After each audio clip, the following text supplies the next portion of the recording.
Hey everyone, welcome to episode 4 of Film Club, a weekly live stream podcast with me and my boy Kenny Sparks. How you doing, my brother? I am doing awesome. This is awesome. No, I'm doing really well, man. I feel way better than I did last week. I'm not sick anymore. I'm getting the movie review bug again. Hey, I've had a weird time this past week. Like I hired like five different humans from Fiverr to edit a help edit. video as a test. And I got my first one back, and then I got the revision back. I was like, you know what? I'm gonna pay you for your time, but I don't think we'll be moving forward Man, because niggas can't follow instructions. So, I seen it. I seen it. He yeah, can't follow yeah. instructions. Why? Or Why? she. Yeah, and I gave them all of the instructions. Yeah. So when I got that joint back, I was What like, the hell is going on? uh, By the way, Kenny, because he's the silly fool he is, and he knows I like surprise funnies. He put up mhm, a bunch of videos in here that he didn't want me to see, so he's gonna be dropping meme videos randomly for see my reaction. So it's gonna be my Jenny reaction to see these the first time, and your Jenny reaction to see I love it the that. first time. I And love what that. Film Club is a safe space for Hmm. us to and everyone watching to talk about movies in a genuine way. No hyperbolic stuff unless it deserves it. Yeah. We're gonna go through the nuances of everything, having conversations, reviews, and debates. Because we about to debate something that I can't believe we're about to debate, but Kenny's gonna make me debate it because that's what we do. Uh, Yep. Kenny, Yep. tell the people watching what we're gonna be talking about for today's episode. So for today's episode, our main topic is going to be what qualifies as an original movie, and in that, are adaptations capable of being original movies? So that's going to be our big topic. But we'll also be talking about uh, magazine Dreams and Snow White, and not the Seven Dwarfs, just Snow White. So we'll be getting into those and the controversy surrounding them. And of Yeah. course, what we'll be doing during the course of the show, every once in a while, we'll pop in a question from either the Sparking Conversations post I put out or Zach Attack Reviews. Nope, Zach Attacking Attacking Zach. Zach. My bad. So we'll be getting into all those. We have some questions, some really good questions actually. Yeah. So we appreciate you guys' participation in that. Once again, just to let y'all know, we're going to be putting out a Sparking Conversation post and a uh, Attacking Attacking Zach. Zach post every week, probably the Sunday or Monday before the stream, so we can get you guys questions coming in. But Yeah. yeah, that's what we're going to be talking about. I'm excited to get into these conversations because Zach is going to try to use film logic, and I'm going to try to use common sense. Whoa! Oh, this is how it's gonna go. You know what I All mean? right, that's crazy. Damn, it be your people. And Yeah, look, the listen, guys. old people. All skin folk ain't kinfolk. If Oh, you hold on now. if you know, Hold on. you know, I because that was thought nuts. oh, that was crazy. Uh, yeah, yeah. He So, said uh, film logic versus common sense is nuts. yeah. So you can try to debate me on this, but I kind of got a feeling I like, thought, I mean, but you would die. yeah. I mean, so What? Yeah, so this uh, conversation started inside of our group chat. We was going mhm, back and forth for like an hour, maybe more, yeah, and it kind of didn't end. We kind no, of was a kind of agree or disagree. We want to see what you guys have to say if you're watching live or you're watching after.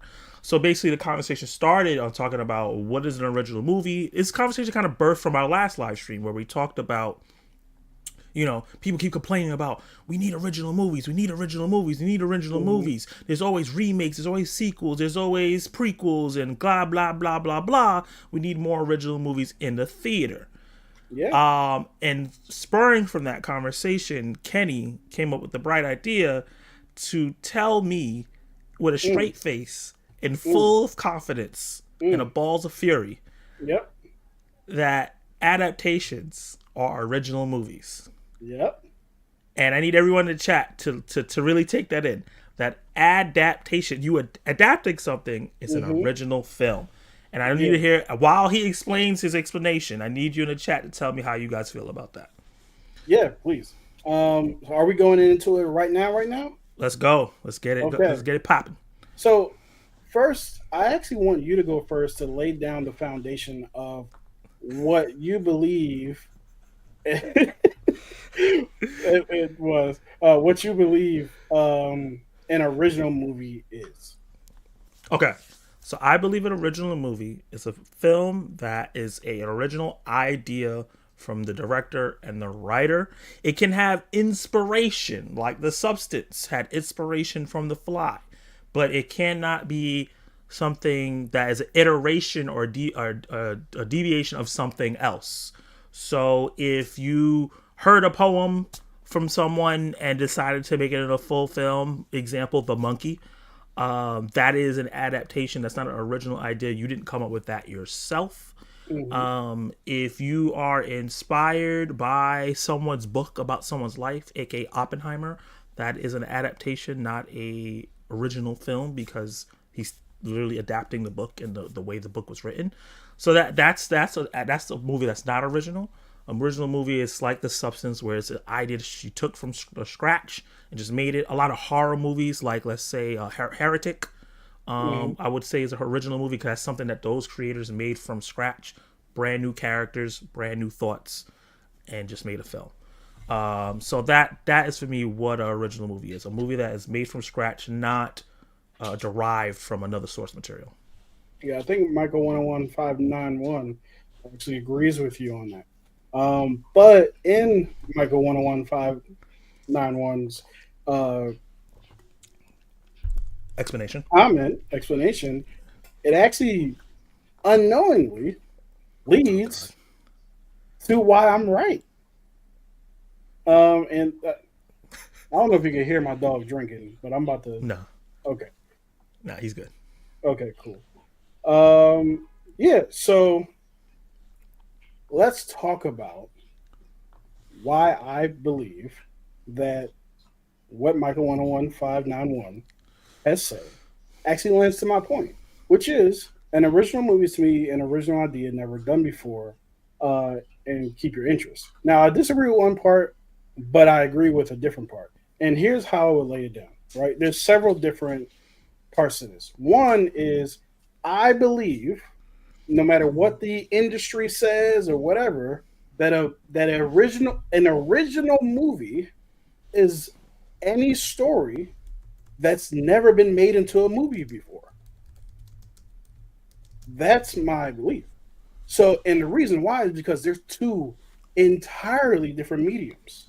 The story can be the same, and they're usually not, but the story can be the same, but at the same time, it's never had a director, a script writer. Okay, all right, because it knows them right. I don't know where they What did is going on? that. I promise you, I didn't do that.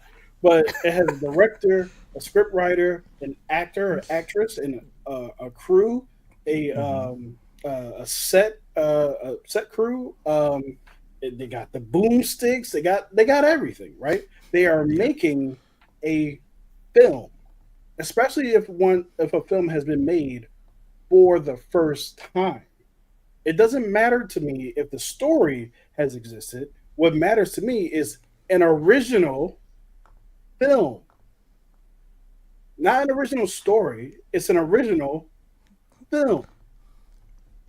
It's the first time this film has ever been made.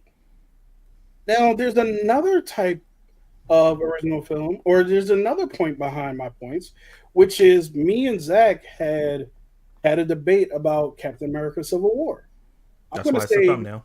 yeah, I'm going to say a hot take.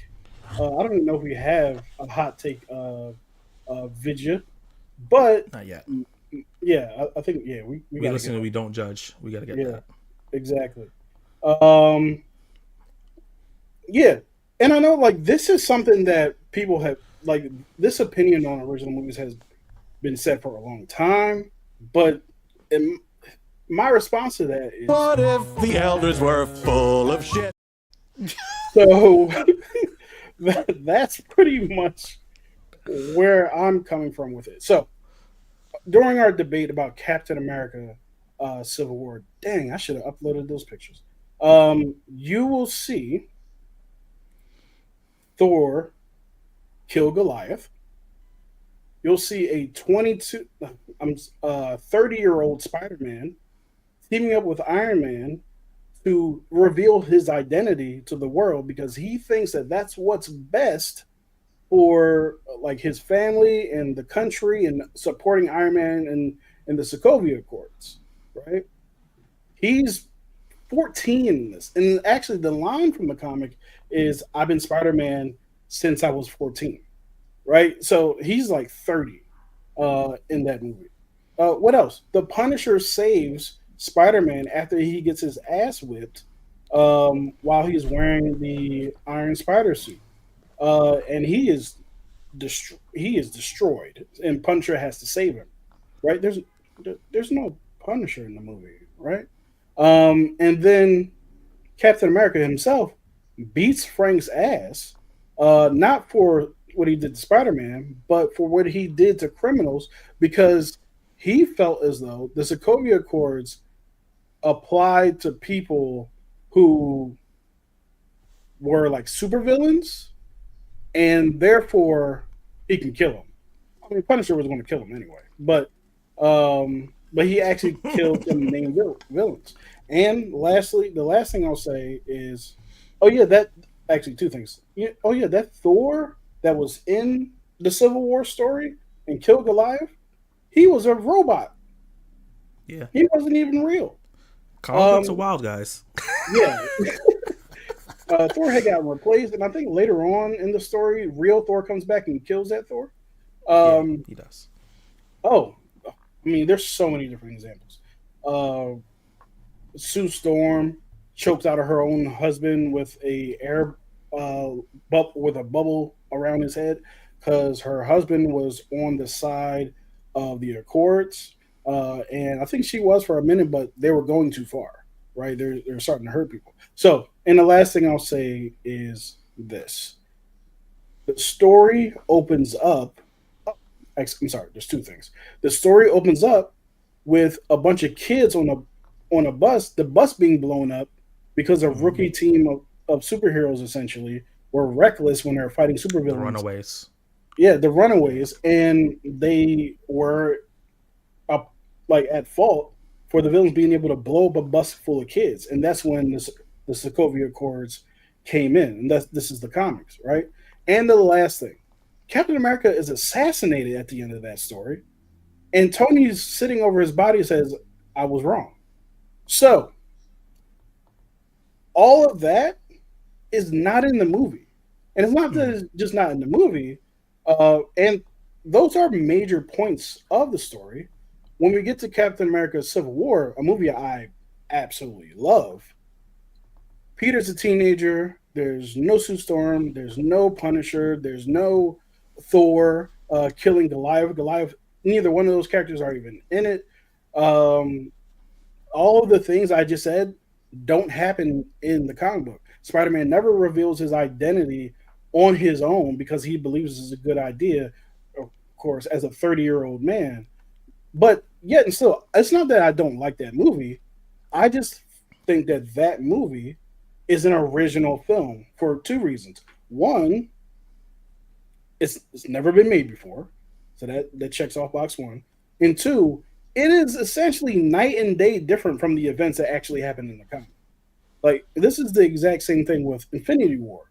If you read the Infinity War comic, it has nothing to do, like, it is night and day from what you'll see in the movie.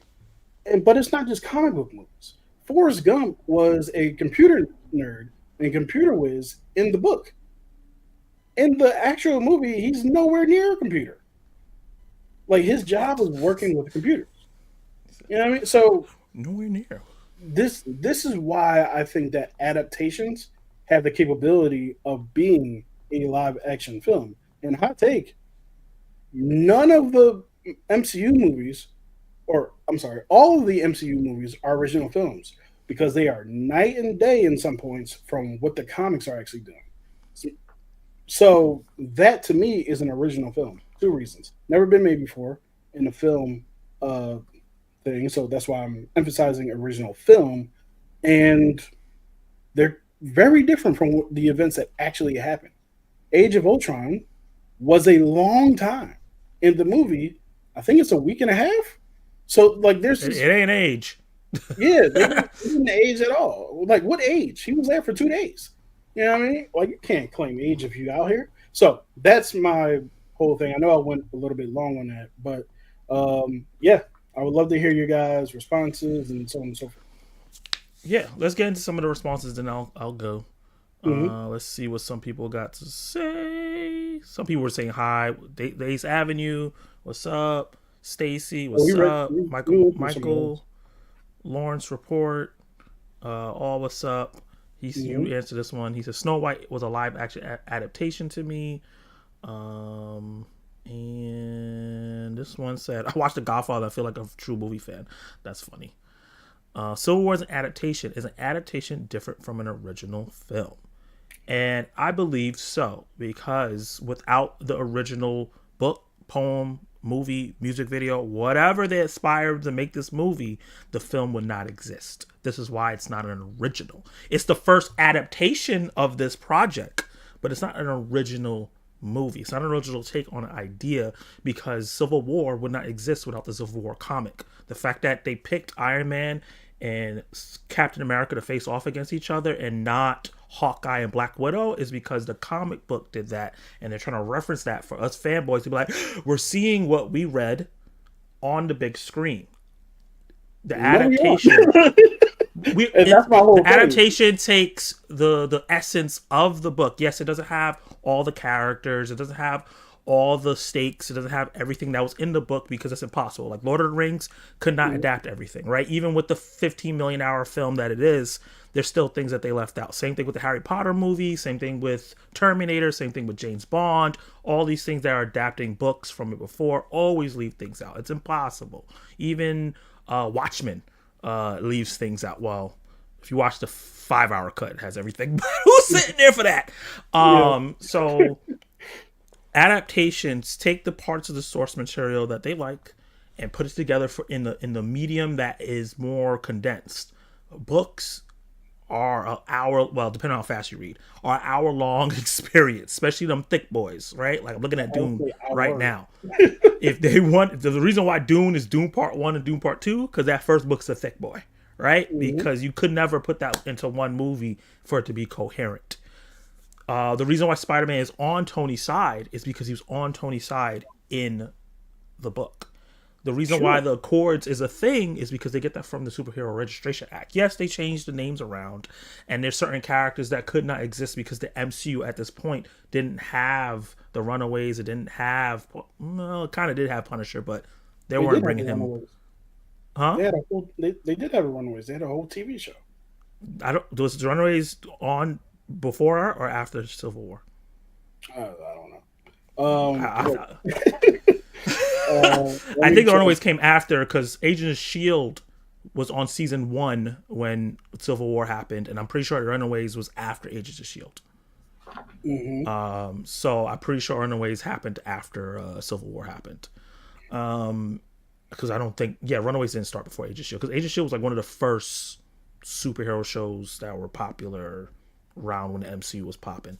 Sure. So, like, when it comes to an adaptation, you're taking things from a source material that you didn't create yourself, or you're taking names, places, different heroes. Even if you're rearranging things around, it's still not an original idea because you didn't So come let up me with ask these you. people. Let me ask you this: every film that has ever starred Dracula or Frankenstein's monster or an Invisible Man, like, regardless if they're trying to tell that story, they're not original films. They're a new adaptation of the source material. So, Nosferatu is another adaptation but of I'm not Nosferatu. talking about Nosferatu. I'm talking about any movie that has those characters in there because they already existed. Well, if Dracula's in a story So that Blade is 3, separate, Dracula Blade was in 3. Blade 3. If it's just a character in someone else's story, that's completely different. And that's their version of the character. But what you told me was characters that already exist in the book. Yeah, but Blade is an adaptation of Blade, so that's their Dracula from the Marvel. So that's an adaptation of the Right, but Marvel Dracula, not the sure. original Dracula. But even that is an adaptation. Yeah, so the Marvel and the DC's Dracula are adaptations of the original Dracula with their own Which would spin on it. mean that, It's not an original character. We know this. We know Dracula in the comics is not an original character. but what you But said to Blade me is. was, if a film has a character that is not an original character that has existed before, That's not what I said. I didn't say if clarify. a film doesn't have a. It's not about the character itself. If you have one character that's ever been in something, if you're using that character, but everything else is made up. So if you made up a story like Humanist Vampire, what's it called? Humanist Teenage Vampire, or whatever that movie I watched last year, where there was a teen who was a vampire and she didn't want to be a vampire, so she didn't suck blood, but her parents was like, "You're gonna die if you don't." Dracula was mentioned to be a family member. That doesn't mean that this now becomes a Dracula adaptation. It's just that's a vampire lore that they're using. But the original idea is about this family that's never been in any books or anything. None of these characters, none of the main story around it was in any books. They're not referencing any other characters other than just mentioning Dracula. He's not even in the movie, right? Sure, but I'm Blade talking about when they has, are in the movie. I'm not talking yeah, about like an offhand joke or some kind of reference that never actually happens in the film. If Blade shows up in, or if Dracula. Dracula shows up in, what's the name, three, Blade 3, and Yeah. he has some similar, any kind of similarities to a Dracula that has existed before, just like He's an many other adaptation movies. of the Marvel Dracula. No, he's an adaptation of Dracula. Yeah, Whether but there's a version of Dracula that's from Marvel that's different from the original Dracula. Right, so if that adaptation has an adaptation, it's not original. It's not. I'm not saying anything in Blade is original. No, but what I'm Blade trying is to an get, adaptation of a comic book. but I would venture to say that Blade 3 is original because he's never had that story before. Blade 3 Yes, is a but completely original story using a character that is night and day from the comics. They're not even the same. not completely different. Yeah. Have you seen the green glasses and the afro and the red jacket on a motorcycle? That's Blade. He didn't get updated until after the Blade movie. Okay. So you're saying Blade 3 is an original movie because even though That it's a story has sequel, it's a sequel to two other movies. So it's taking from. So the sequels can't be original films if it's taking from a first film. If we're talking about first adaptations, right? If you are adapting mhm, something for the first time, because that was what your case was. If it was yeah, never made before, so if Blade 1 is an adaptation of the comic, even if it's different, they've got that character somewhere. They may have updated the character to be cooler because it's Wesley Snipes. He's cool as shit. mhm. But Blade 3 is now an adaptation of Blade 1 and 2. So Blade 3 can't be It's an original not. It's a film. continuation. It's yeah. That's like saying the other two. That's like saying Two Towers and King of the Ring or Return of the King are the books are adaptations of the previous book. That's not how They're sequels work. sequels. Sequels are not original films because they're coming from something else. Once So you are coming from another film, it's not an original film anymore. You're carrying over characters from something else. I don't know that I think that I'm not bullshitting you. I don't know that I think sequels aren't original films. You don't know if sequels I are don't. original I films don't. or aren't. Let me say I don't believe that sequels are not original films or even original books or what have you. Has this story been told before? It's like the Sherlock Holmes thing. the Sherlock Holmes books, they usually only have one carryover, and that's Moriarty and Sherlock and Sherlock. Watson. So, but all these are different cases. They're Yeah, like they might as well be an anthology series, but they're not really because they do have some carryover with yeah. Some of Moriarty them as the age and over stuff like action. that. Yeah.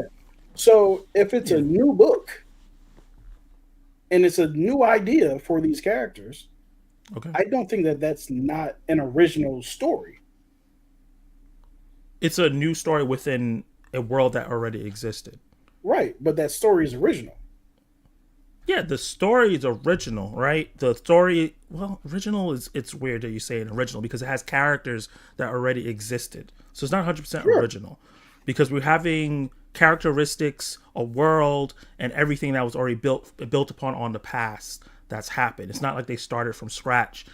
There's reimaginations, which that's where it gets confusing because, well, because like you have what's that terrible movie that came out, The Crow, right? The Crow from last year versus The Crow that came out in the 80s, 90s. Yeah. That's not an that could be considered both different types of adaptations that don't link with each other because they're both adapting the book in different ways. So those are reimaginations. And Mhm. then there's sequels, which is continuing from the source material from the first film and continuing on. It's not a totally original idea, even though this person is going on a new case. I don't necessarily know. Believe that. I think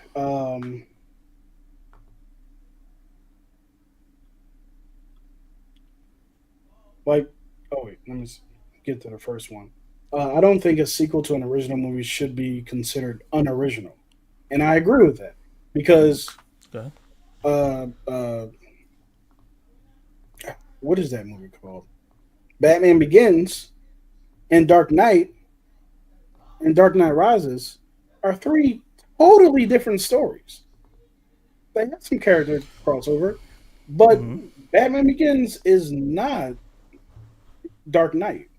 Dark Knight Rises is definitely not Dark Knight, and I'm not talking about quality. I'm just saying they're completely different stories.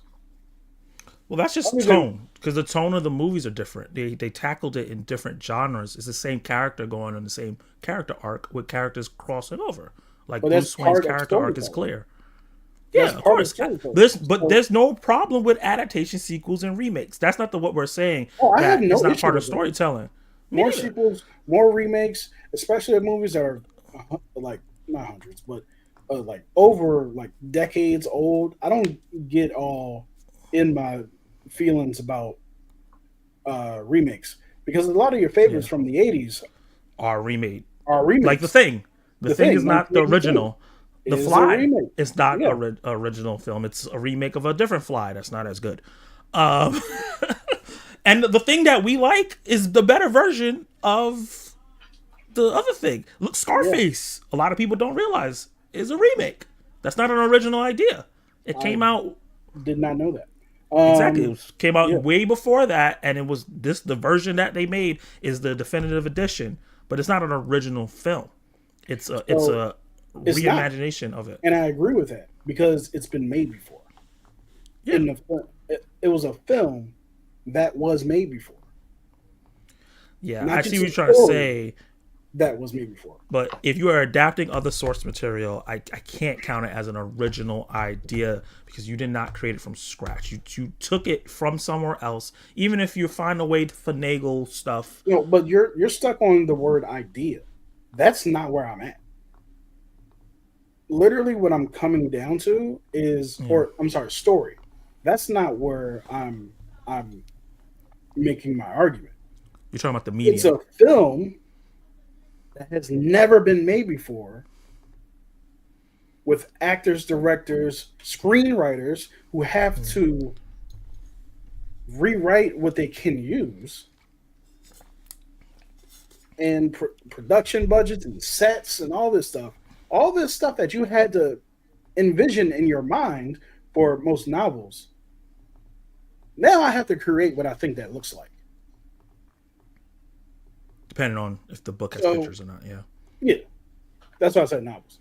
But and sometimes novels have pictures on the chapters.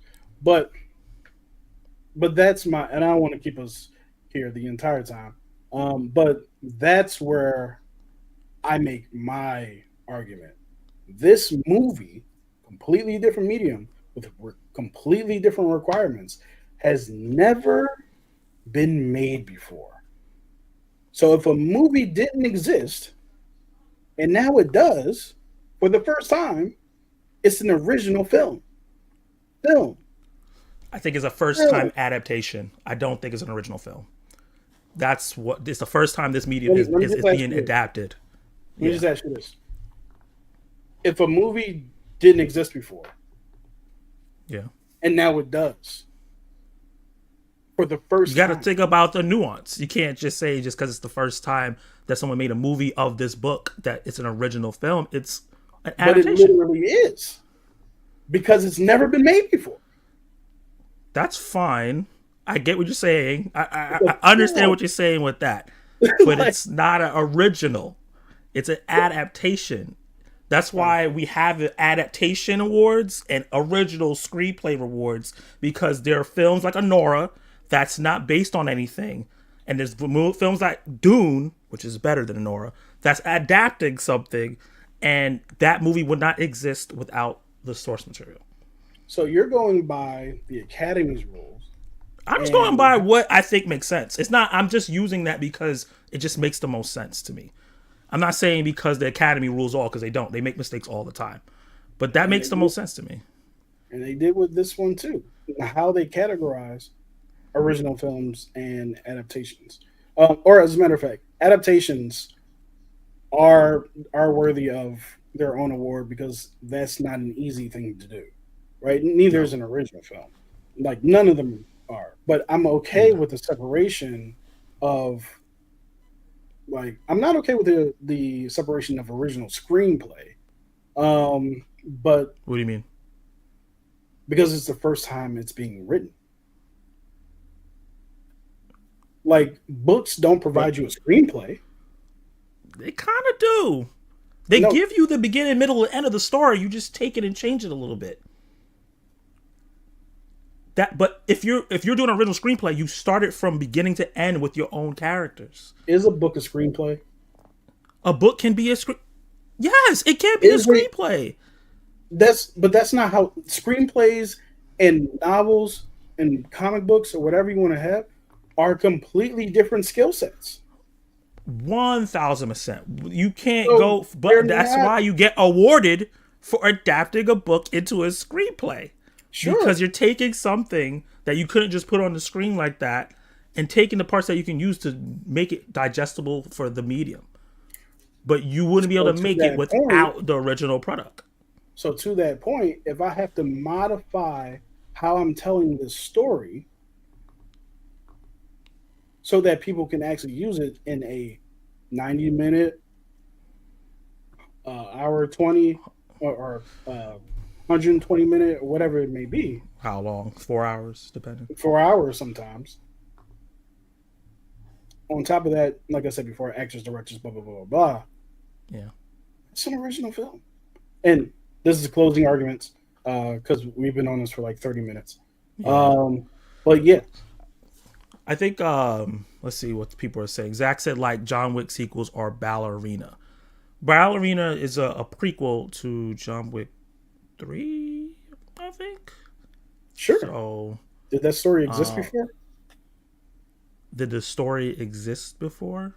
In Is the terms of story what, like the ballerinas in John Wick? Yeah, they did. They're sure? just taking one of the characters from his movie and giving them I'm what to saying, do. did that story about the ballerina exist before? No, but it's not an original idea. They're adapting more John Wick universe. A New Hope shouldn't be categorized Empire Strikes an original simply because it's a sequel. Okay. Nanette. So I think that in terms of the sequel stuff you were saying, in terms of the sequel should be original films. To make clarification on Kenny's example, it wasn't confusing enough already. Those Nolan films could be considered original Batman adaptations. Yeah. They're different from the Keaton movies and who's the directors of the wonky, wacky ones? Was it Joe it was Schumacher. Yeah, Joel Schumacher. Definitely, it's not the same character. Same with John Carpenter's The Thing. It's a remake as well. Yeah, we talked about that. Yeah, That because it already existed.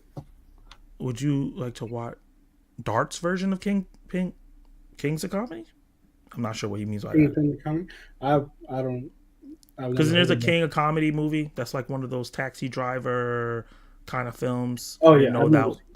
I have seen. I don't know Taxi. if there's a different version of that. That's interesting. Does it come from pre-existing material? Is a good question.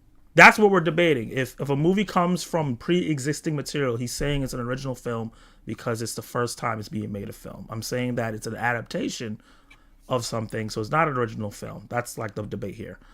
Yeah, but also you did hear me say that adaptations can be original. Yes. She's talking about Snow White. If you're talking about Snow White, we're about to get into that. Yeah. What are your favorite? Oh, okay, you got some questions coming in. So the questions we're I'm new to- starting so that Yeah. we can come back to them later.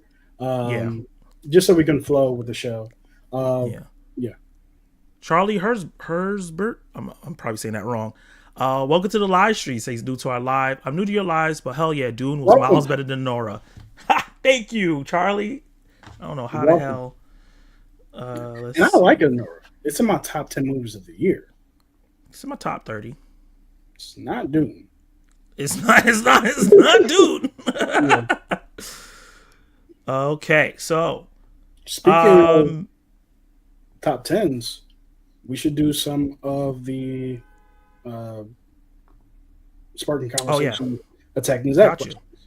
Yeah, so since you guys did talk about top 10, we are talking about top 10s. Let's get into somebody's question about our Letterboxd 25 top 10. So this is coming from Mega Man's Canon. First of all, thank you, Megas Man. I haven't seen you in the comments in a while. Appreciate you giving us this great question. Do you guys rank your movies on Letterboxd? That says yes. And I Yes. know. How many movies have you seen in 2025? I have seen 24 films in 2025. How about you? I've seen 21. And to be specific, we're talking about films that came out in 2025. Yes. I've seen 24 2025 films. Yeah. That released this year or wide released this year, because sometimes it's limited last year, wide this year, or did a festival in 2023 like Magazine Dreams, but then came out this year. If your film was not public to me, that's not that it didn't come out that year. That's my rule. And what are your top 10 movies of the year? So what are your top 10 movies of the year? So my top 10 movies of the year, I should have had this ready. 1 second. List of 2025. Now, I do have a caveat with this. And that caveat is that the 21 films I have seen this year, I don't think for top 10, I don't think 5 through 10 are going to be in my top 10 by the end of the year. And that's just because of the movies that have come out. Not a lot of them have been top 10. But number 1, I have Companion. Number 2 is Mickey 17. Number 3 is My Dead Friend Zoe. Number 4 is Black Bag. And this is kind of where it's like gets to, actually it starts at Black Bag. This is kind of where it gets to, these aren't going to be in my top 10 at the end of the year. I just know it. And Black Bag is a movie I really like, but we can keep it a theme. It ain't Dune, you know what I mean? And the last 6 are Hard Eyes, a movie I really enjoyed. One of Them Days, a comedy I really enjoyed. Magazine Dreams, a film I thoroughly enjoyed, and it took me like a month and some change to actually make up my mind about it. Wallace and Gromit, Vengeance Most Foul, The Gorge, and rounding out at 10 is Captain America: Brave New World. Keep in mind, 4 through 10, unless the movies shut down, are not going to be in my top 10 of the year by the time the year ends. How about you? What's your top 10? Yeah, so similarly, I'm hoping that these movies are not in my top 10 by the end of the year, because that means this is first of all, this is a rough year. Yeah. we were talking about how 2023 started out rough. I think this year started out even rougher. Yeah. Cause yikes. 2024 almost quit. I know. and this year it's been like a month since you reviewed a movie, so that's Yeah. how you know it's rough. You haven't been excited to talk about movies because it's been kind of rough. So this is gonna be my 10 through 1. Like I said, I don't like he's similar to him. These are films I enjoy, but I do not. I wish and I hope and I pray to whatever DET is up there that these are not in my top 10. But well, maybe one, maybe my number 1, but that's it. Number 10 is Presence. I actually have 10 and 9 are 2 Steven Soderbergh movies. His 2 movies he did this year, Presence and Black Bag. I enjoyed both of those movies for different reasons. Both of them are slow dramas, surprisingly, talking about like observation and stuff like that, which is really interesting. Both movies are, and relationships and things like that. So yeah, I like both of those films. I thought they were really good, but I don't think they're great, so hopefully they're not in my top 10. My Dead Friend Zoe, really loved that movie. Brought me through emotional roller coaster. I think there's some great performances. I started making lists for my Zack Attack Movie Awards, and I put Sana, what's her name again? Sonequa Martin Green. Yes, thank you. Sonequa, right? Is her first name? Yeah. Mm-hmm. I put her in the best female actress. I don't know if she's gonna stay there, but she's definitely on the list right now. Yep. Number 7 is Novocaine. Really fun. Had a great time with that. I have Opus. I don't know if that's going to stay there. I'm not 100% sure how I feel about Opus, but I do really like it. Number 5 is Magazine Dreams, which we're going to be talking about soon. It's just a great movie, even though it's so dark. Captain America Brave New World is number 4. I probably like that more than most people. Number 3 is Companion, which I actually love Companion. I love that movie. It's so fun. Mickey 17 is number 2, another movie I love, even though it's a mess. And Neza 2 is like the only movie that I think probably may make my top 10 of the year. But I'm not 100% sure. Unless we get a couple back. We still have like Thunderbolts and all this other stuff coming out. But Neza 2 is probably the only thing that I just said just now that I think will last in my top 10, unless the year just really just peters out. It becomes I have to finish watching Neza, and then I really want to see Neza 2. Too many people have told me that it's just phenomenal. And you have it number 1, which tells me something, because I trust your movie opinions. And I can't say that about everybody. But I have not seen but 2 movies from 2025. What 2 movies? Yeah, what movies have you seen?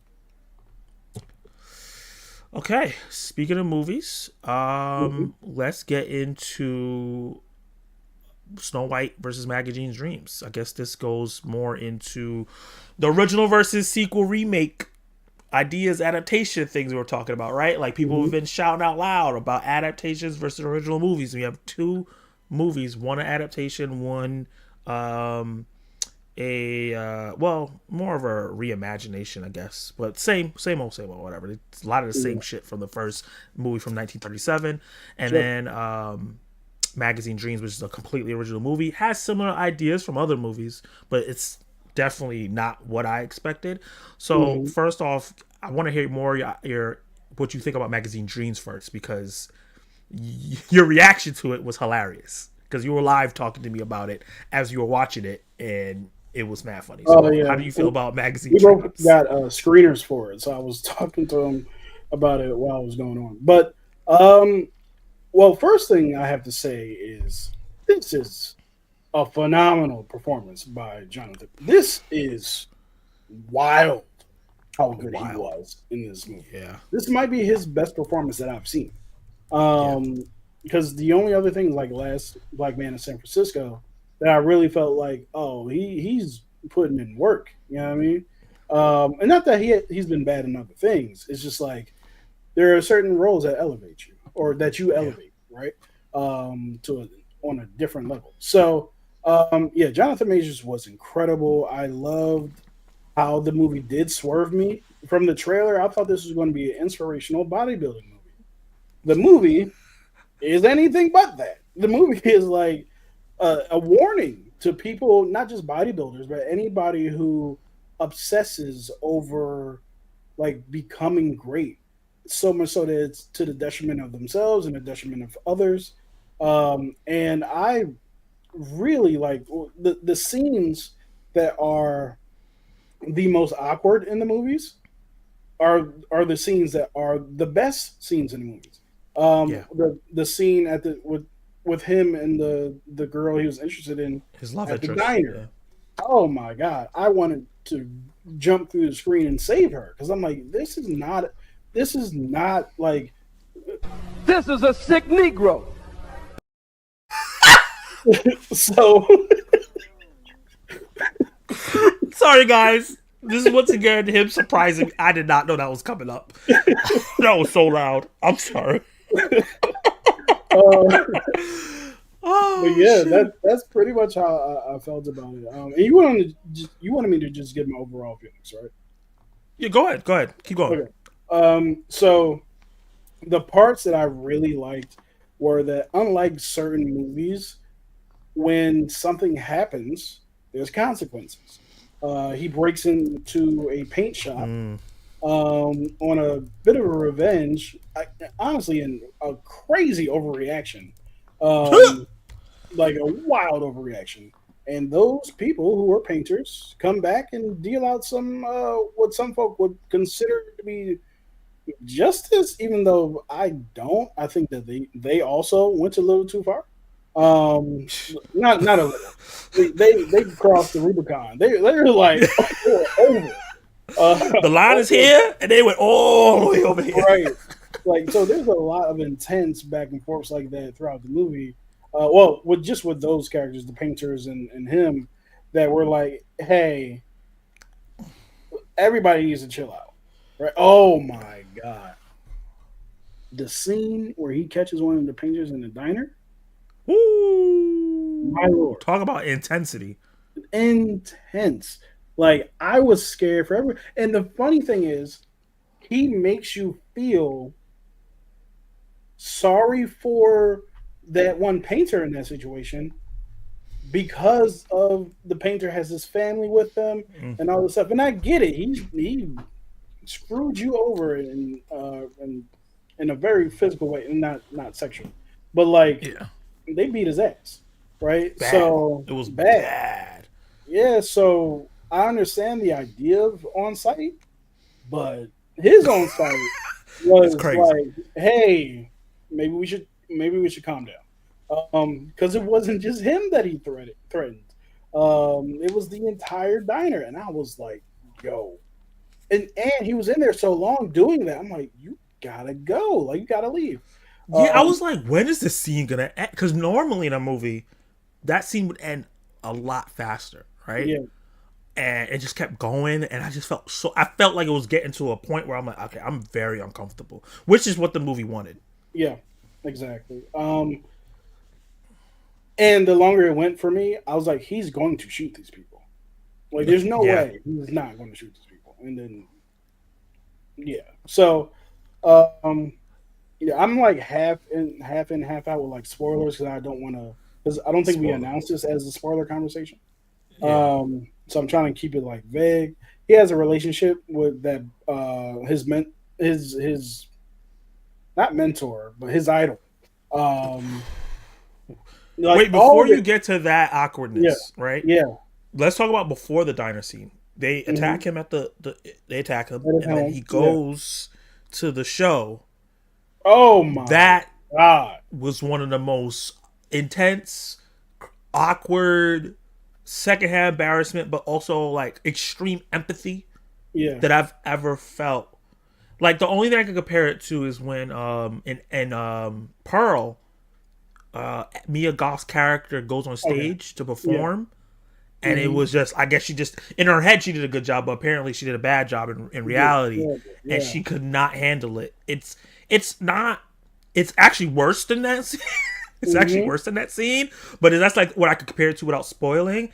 Yeah, And I just felt so bad because we're watching this movie of this man working so, because he's a hard worker. He's working so hard to be the best. yep, And I think that's where the empathy from in the movie comes from, because he's doing these bad things, but you understand him because you understand where he's coming from. He's trying to be the best bodybuilder he can be and become a big name because that's what mm-hmm. people show you on TV. Because I Yep. don't think this was happening in 2024. It felt like it This was felt olden times. like 80s.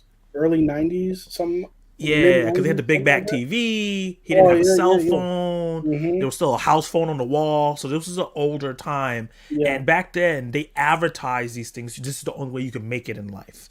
And then he also had to take care of his grandfather. And I yeah, felt that too. They did things in the movie to make you like, he's not all the way terrible. Because a lot of times when these characters are there, they don't have a good relationship with their family. They don't have a good relationship with anybody. They don't go to therapy. He was in therapy. He's taking care of his grandfather and all, but yeah. he was just That was off. a really interesting point of the movie. I think it starts off with him in a therapy session, right? And I think Felt what's like Joker. really it did. It actually reminded me of Joker.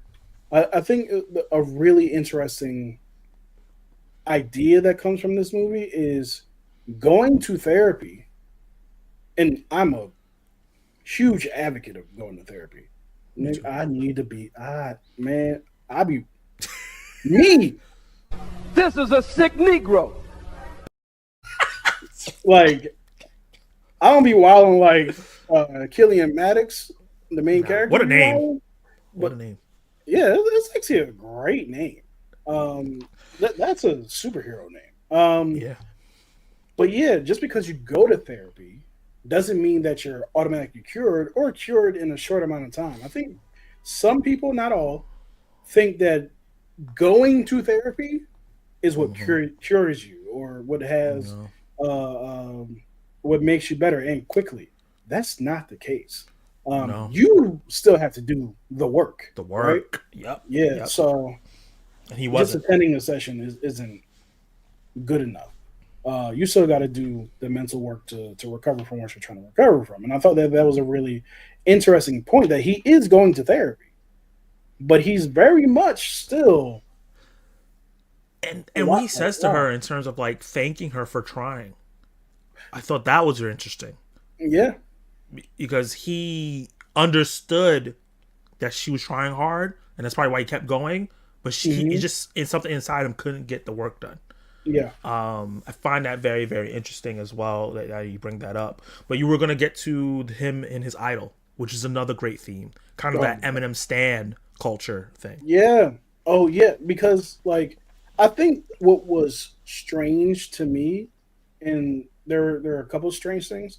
I think what was strange to me was how easily, well, actually, because it was explained, how easily the idol accepted him coming to his home and all of this. Because it's like, I don't know you from a can of paint. But then we find out why he's so accepting Yeah, of young men coming to his home.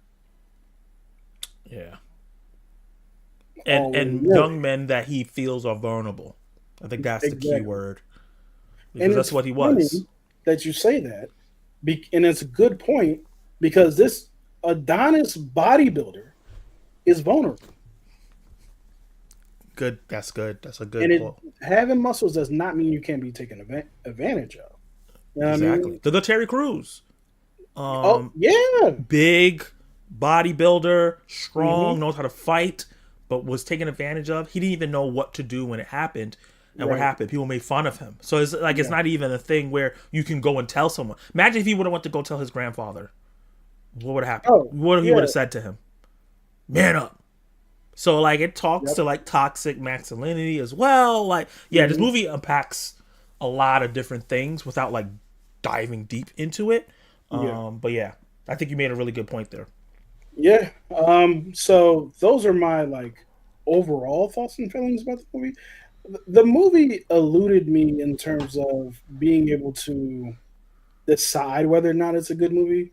And the reason why is because there's something that happens at the end Hmm. when he has a gun, and you like, for me, this is where I do believe the old heads. Um, when they say like Chekhov's gun, if you show it, you got to use it. Like you can't just show a gun and it's never used, right? Hmm. Um, and in a weird, twisted way, but it felt like the story. The fact that he never actually used it bothered me because it's like, what happened to make him not?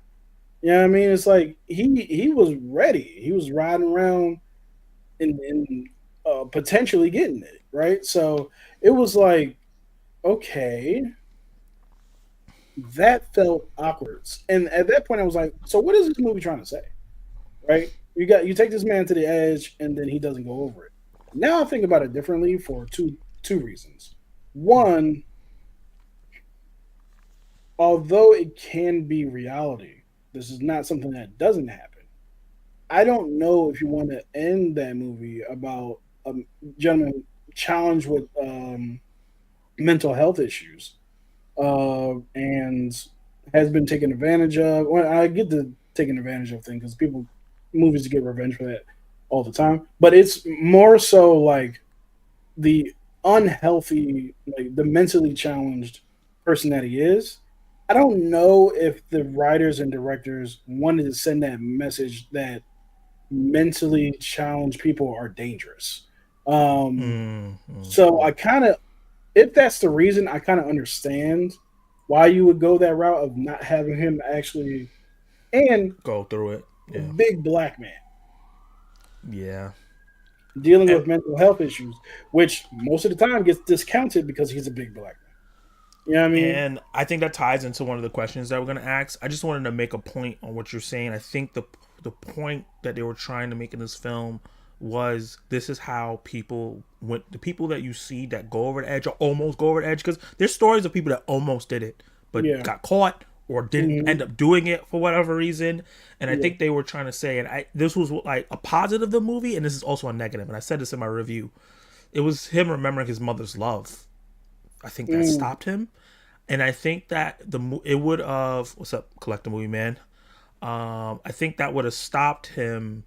Not would have stopped him. I think what I want to say is the movie would have been better, and that ending would have been executed better if they spent more time showing his relationship with his mom and his dad. Yeah. Instead of having like flash a little bit in the movie, kind of let us live in that moment for at least 10 minutes, 5 minutes or whatever.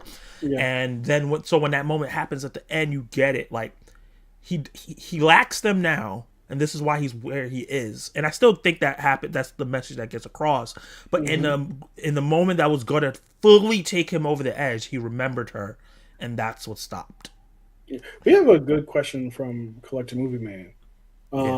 Did he end up killing that bodybuilder that he idolized, or did he not? I couldn't really tell. He did it. He didn't, right? No.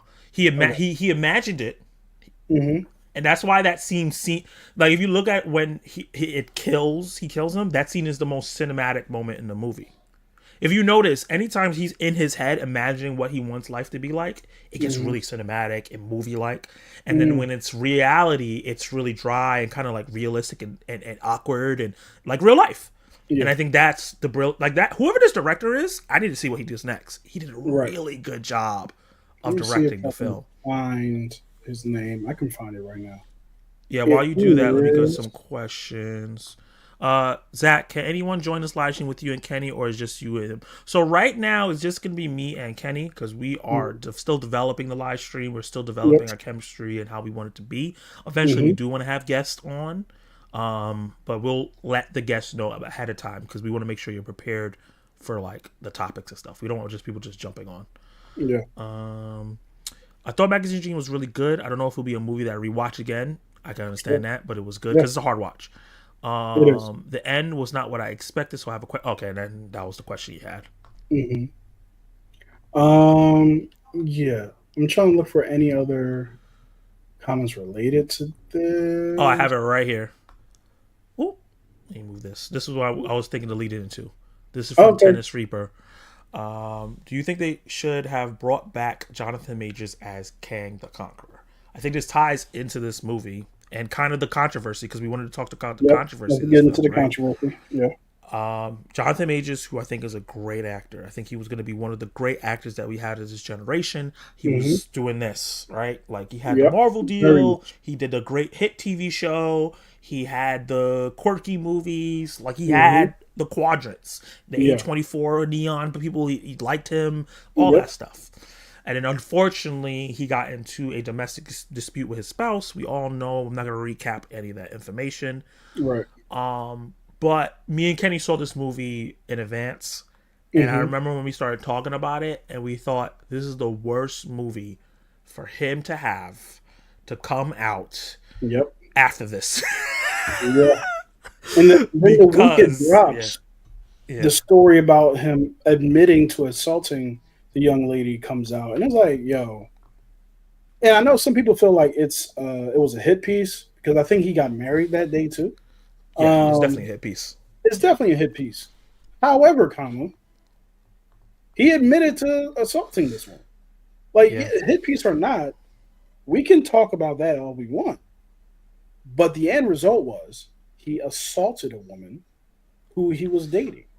So, or even if he wasn't dating her, like you just can't he assaulted be somebody. Going around assaulting people.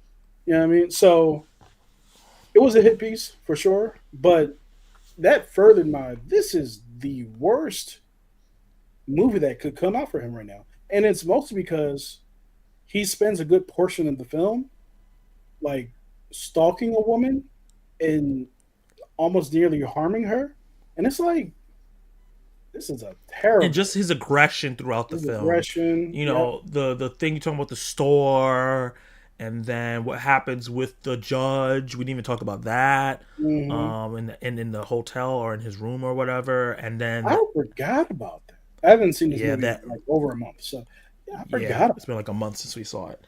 Yeah. But even like the ending, you know, like the ending we just talked about and kind of how scary that was. All that, like even if you were trying to support Jonathan Majors or you kind of vaguely heard what happened to him, or like maybe you didn't even know anything this happened and you went to watch this movie and then you look up Jonathan Majors and you see all the stuff that's going on with him, you're like, whoa! It kind of just leaves a bad taste in your mouth. And I think this movie's doing poorly, right, at the box office, unfortunately. Yeah, probably. I don't know. It did like $700,000 over the weekend. Not great at all. I did see that. So yeah, no, that was. Well, actually, no. I'm sorry, not 700. 340,000. Even worse. I saw 7. I saw 7 at first, but then I looked at one of what's it called, the financial tracker, some website I usually go for box office. It said 340, but maybe it's 700 for the whole weekend. I'm not 100% sure. 700,000 is still not good. You're right, because the movie cost $8 million. Yeah. So, I think the narratives. And the crazy thing is that he made this before 2023 because it came out in 2023. Yeah. So the timing is just awful, right? Awful. This movie, I'm gonna just say it to be said. There's no good time for this movie to come out for him. Like, no. Even before, like you said, or after, like. Because if it would dropped in 2023 and then the stuff happened after that. Oh, it'd have been Meme City.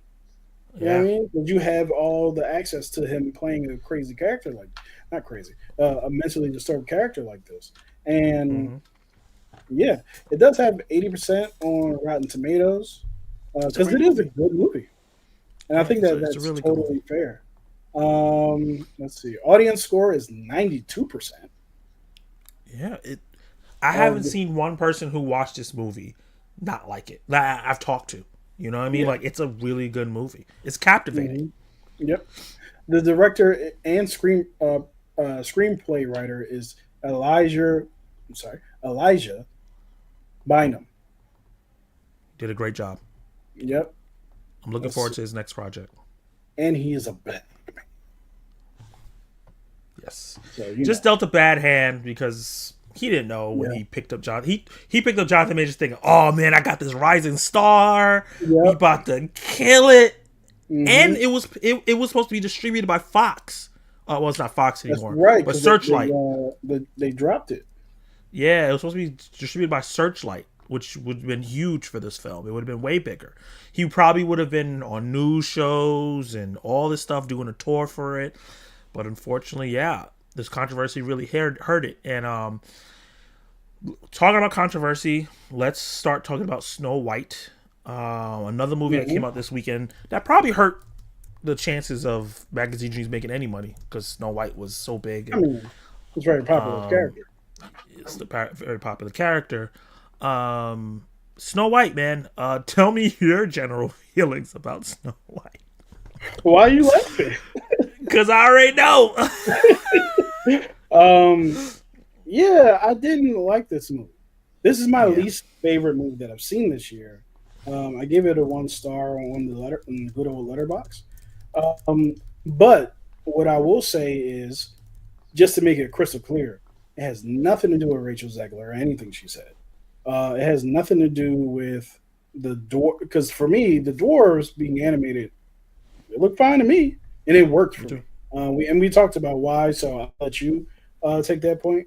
Um, it was just incredibly boring. I was bored after the first 20 minutes of the film. And while watching the movie, there's a in the beginning of the movie, there's a montage of how the evil queen takes over the kingdom. And during that montage, I was like, "Oh, I'm really interested in the story of the queen taking over and how she banished the not banished, but sent him off to war, the king, and how she snaked her way into the kingdom." Right? I was really interested in that montage, and I felt as though it would have been a better film than what we got. And I know people are tired of Disney live action remakes. I, for one, have enjoyed Aladdin. I really enjoyed Mufasa, and I know people really like. Oh wait, I really enjoyed The Little Mermaid. You And actually like Little Mermaid more than the original film, right? I do, yeah, I like it Yeah. way more than the original film, and the original film is good. It's solid, but I understand like people's feelings about it, about the remakes, and for some in some ways, like I do agree with him, and I actually have an idea for how they could improve, how Disney could improve their live action adaptations of these characters. For one, people are pissed off, right? That they're remaking these classics that came out. Um, a lot of people consider them classics, maybe not everybody. And my solution is like, Do something else! Do something else! That's it! That's all we want! Do something else! Holy shit! so that's how a lot of people feel about it. So here's my solution. I would say that because Mufasa worked for me personally so well, and because people seem to really love the Cruella movie, well, I Yeah. haven't seen it, but anybody I've talked to about it says it's really good, right? Yeah. And what are those movies? There's a prequel, and there's a no, actually they're both prequels technically. Both prequels. Yeah. Um, Even though like Cruella is very different than the one we know, Yeah. I also think that that's a better idea too, and that leads me to my point, which is Disney shouldn't remake any of their animated classic movies in live action. What they should do, though, which I think would be more interesting, is doing sequels and prequels to those films in live action. You can do them in live action. Mufasa, to me, was great. Was really good, I should say. I don't know about great, but it was a really good, and I enjoyed myself. People love Cruella, right? So if you're going to do a Snow White movie, what you should do is turn that montage at the beginning of the movie into a full length film, because how the Queen takes over was really interesting, right? And if you're going to do Aladdin, tell me the story of Genie, right? And how he came to be, like his pre like him going through the history of his previous uh, owners of the lamp, and stuff like that. I think that that's really interesting. Um, Most of these things I'm saying are prequels because honestly, Stitch, right? And we talked about Lilo and Stitch. There's Yeah. like three more movies after that. And I'm not saying adapt those movies, but what I am saying is create a like after Lilo, the events of Lilo and Stitch. What happened? You can actually tell a brand new story with that, or talk to me about how Stitch was created, right? Which is really interesting because I feel like he got created in like 5 minutes and ended up on Earth in 20. I know like movie time is not the same as real time, Real but time. Yeah. yeah, but how he was created was pretty simple. So I don't think that there's much of a movie there. But tell me about their relationship when Lilo was an adult, right? Yeah. So yeah, I kind of feel like that's the way that Disney should go. Um, yeah, but as far as this movie is concerned, after that montage, I was bored as hell. And when I say it's my least favorite movie of the year, that doesn't necessarily mean that it's the worst movie I've seen this year. It is at the bottom of my list, though, of course. Uh, but that's mostly because of my phrase. You can be good, I mean, you can be bad, but you can't be boring, right? Mm, That's the one thing. In Madam Web, horrible movie. I was never bored. I was so that's enamored a good point. with how ridiculous it was. I was sitting Yeah. on the edge of my seat, waiting for the next ridiculous thing to happen. Like I was really invested in how crazy this movie is going to get. So I wasn't bored at all. I was bored last year with Borderlands because it was a boring ass movie. It was as dry as the desert they were in. Oh So yeah. yeah, yeah. So I don't know what else to say. I'll probably just bounce off of you from here. But yeah, how did you feel about Snow White? Because I know that you feel differently. Yeah, I think it's a fine movie. I don't think it's Mhm. spectacular. I don't think it's the worst thing in the world. I was bored in certain aspects. Honestly, I was bored during the montage. Yeah. I was interested in the details, like you said, Mhm. but I was like, I don't like when montages last that long. I felt like it was a big chunk of the first act, and I just don't like when it because I'm like I can't get into the movie because I know that Yeah. none of this is gonna last long. Yeah. Um, so I didn't really get into the movie. So Rachel Zegler like showed up, and then they started doing all that stuff. But I after that I was pretty locked into the film, but I was never wowed by anything other than like the visuals. Yeah. I think the big thing of me, like, you could talk anytime you could talk to me. When I saw the trailers for this movie, I was like, I do not want to see this. This looks ugly.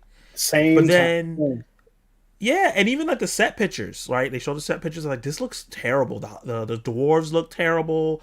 Like this just not does not look good. But in motion, the movie is great looking. Yeah. Um, it's a Uh, mixture of it's a little hazy for my liking. For some reason, it felt uh really hazy. hazy. I don't know. Hazy. I didn't see that on my. I don't know. I saw it on an RPX screen. I Mhm. didn't even want to do it RPX, but that was the only showing right after work, and it looked great. Architects for Snow White is crazy. There's nothing. It's only There's 50 nothing cents happening in extra. that movie that requires RPX. It's only 50 cents more. I'm not. I'm not. I'm not blaming you or anything like that. You know? Especially if that's the only showing. I Yeah. saw Kung Fu Panda 4 in 3D because they had no regular showings at the time. I was like, Yeah. oh, well, I guess I'm watching this in 3D, and I hate 3D. Yeah, I'm not a big fan of 3D either. Yeah, But yeah, we talked about the dwarves. I actually like the depictions of dwarves because they separated them from humans. The dwarves are magical hmm people, and they had actual small people in the film. And one of the small people had not a major part, but kind of. He was amongst the bandits, and he yeah, probably got more lines than any other bandit other than the main bandit.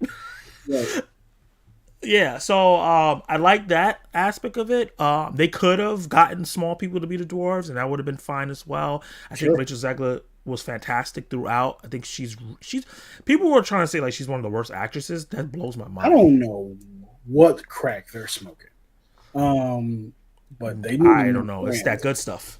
It's that Yeah, really good stuff yeah, because she's great. There's just something about how she performs that makes you just feel for her characters. I felt like that since I saw her in Shazam 2. I felt like that when I saw her in Hunger Games, and I felt like that Mm-hmm. again with the Snow White Great in Hunger character. Games. She's Yeah. great in Hunger Games. I haven't seen West Side Story, but I heard that she was great in that as well. Um, but I really liked her character, and surprisingly, I'm one of the few people that didn't hate Gal Gadot. Is she the best person for the role? No. Would I've preferred Lady Gaga, Anne Hathaway, Charlize Theron to reprise her role from Snow White and the Huntsman? Yes. But did I hate her? No. I think this is the most fun I've seen her had since Wonder Woman, and I liked her speeches. And I didn't. I thought she was gonna be a terrible singer, and she was okay. So like, I was I like, don't think she's that was fine. her. She's what? Yeah, I don't think that. I don't know if that was her singing. Oh, everybody was saying it was her. I saw someone be like, "It's not her." No, because yeah, she did the Imagine thing. She can sing. I think that was her. Oh, she can sing. Yeah. No. She did that stupid Imagine thing that she got a controversy over when I think it was like Black Lives Matter or COVID or something like that. People were dying, and they're like, "Can you imagine a better world?" And I was like, "What? Right now? This is what you're trying to do?" Right. For some reason, she got the big brunt of it, even though it was a multiple people doing it. But whatever. Yeah. So overall, I thought that the movie was just fine, though. Like, I think the story was just so paper thin in terms of plot development and how fast they were moving through everything to get to the next song. I think if they would have spent more time doing the things that live action is good at, that this movie would have been better. Like when she goes to the forest the first time and starts encountering all this magical stuff, if they would have spent a little bit more time on that and That making happened that so quick. journey feel like harrowing. I said this in my review if you saw it. Mhm. That would have got you more invested into the journey way before she even met the dwarves. But it felt like they Yeah, were rushing to get her to the dwarves. yeah, Um, it did feel that way. yeah, and even like the main bandit that's her love interest gets captured, and he like gets out really fast, and I was just like, why didn't they like make that a big thing? That should have been a big thing of them fighting and getting out of that. He has to fight and kill to get to his love and all this stuff that they could have done, but it just felt like they wanted to rush to the big moments of the adaptation parts of the film instead of focusing on the original aspects that they were implementing in the movie. So that was like my main issue with the film. I thought it was fine. I think little kids are gonna love it. It was not made for me to digest. I need things with a little bit more meat and potatoes on my plate. Mhm. And I thought that the evil queen was the biggest missed opportunity. We talked about this in the chat, like off screen, about Yep. how they should have added more layers to her character because every time Gal Gadot character made a speech, it felt Yep. like there was something behind everything she was saying, and they never did anything with it, and that was my Yeah, main issue. I think my biggest problem with the Evil Queen was that we don't know anything about her. We don't know why Yeah, she's evil. We don't know why she came through and decided to take over the kingdom. We have no motivation behind this character. And then the movie changes its rules in the middle of it, right? So when she's asking the mirror, mirror, mirror on the wall, who's the fairest of them all? The mirror is saying, "You, my queen, like you're fair, right?" And then at the end of the film, when she's saying "Mirror, mirror on the wall, who's the fairest of them all," she says, he basically says, "Not you, it's Snow White," because of her character, the type of person that she is, right? That's what makes her fairer than you. Snow White been here this whole time. no, She I think been here this I whole don't time. think that changes that. I think what that was saying is because she was hidden from everyone. No one had seen Snow White, only the people in the castle. And because they saw her out there, they saw her braveness. They were saying that now, and people in the kingdom think Snow White is the fairest of them all because of her personality. Well, Because that's the before thing. that, all I those don't, years, no one saw her.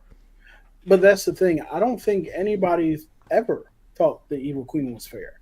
Maybe when she first got married to the king, sure, but quickly after that, she became the cruel dictator that she ended up being.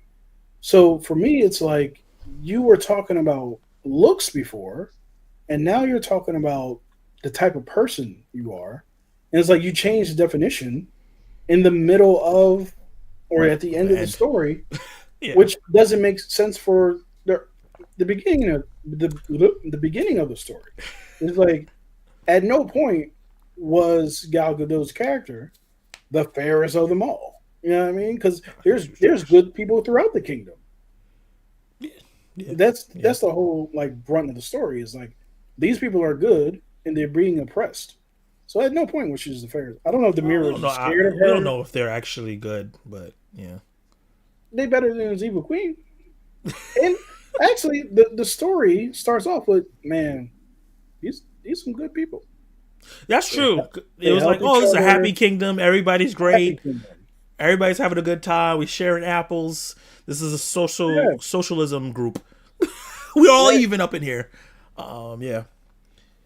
Yeah, there So was so much in this movie that could have been, like, they would have had the evil queen be like, I'm doing this because I know what it looks like when you're not prepared for what's coming. Because they kept talking about the South Kingdom, and if they made it that like this kingdom and the South Kingdom is warring, and the king was too soft, and we eventually were gonna get taken over, and this is why I had to do this, it would have made sense. She's still a piece of crap because of the way she did it, but mhm. it would have been like, okay, I understand your motivations, but they didn't do any of that. Yeah. But talk about like the controversy of Snow White and like why this film is performing underperforming in terms of the box office. So I have like a few thoughts on that. Yeah. One is probably the most important one. It's not even necessarily a controversy. This is not a good movie to Okay. me, Yeah. and I think that more than anything is kind of like what has people not more than anything because there are normal people walking around who have very well adjusted temperaments and opinions about things, and who just said, "I don't think this is a good movie," so they decided not to see it, right? Um, but the controversy with Rachel Zegler and what she said leading up, I say controversy Yeah. like We this. don't think it's controversial. We don't think it's controversy at all. She's a young woman speaking what she believes, and sometimes young people speaking what they believe, they be on some bullshit. But I don't think I heard anything from Rachel Zegler that was like, oh my god, and they've turned that to like she's the worst actress of all time. And you notice how this happens with like music artists all the time. Melissa Barrera, also Spanish, also in a big franchise, talking about Palestine as well. Remember I don't remember who Melissa Burr is. from Scream. Oh yeah, she got dropped because she was talking about free Palestine. Yeah. Um, and that had nothing to do with the movie. What Rachel said had to do with the movie and the movie that they were making.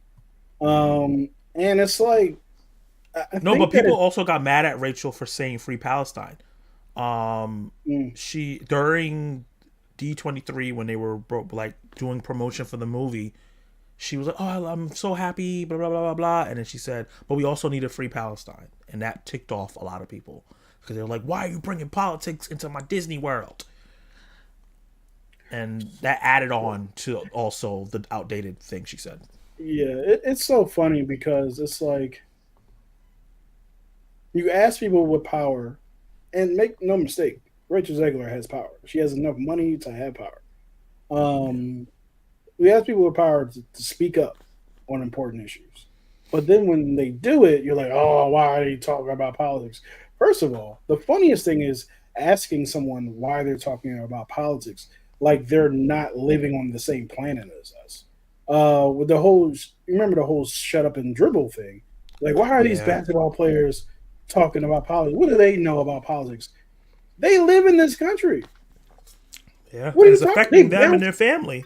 Does bouncing a ball prevent you from having an opinion on the state of the world? It never made sense, right?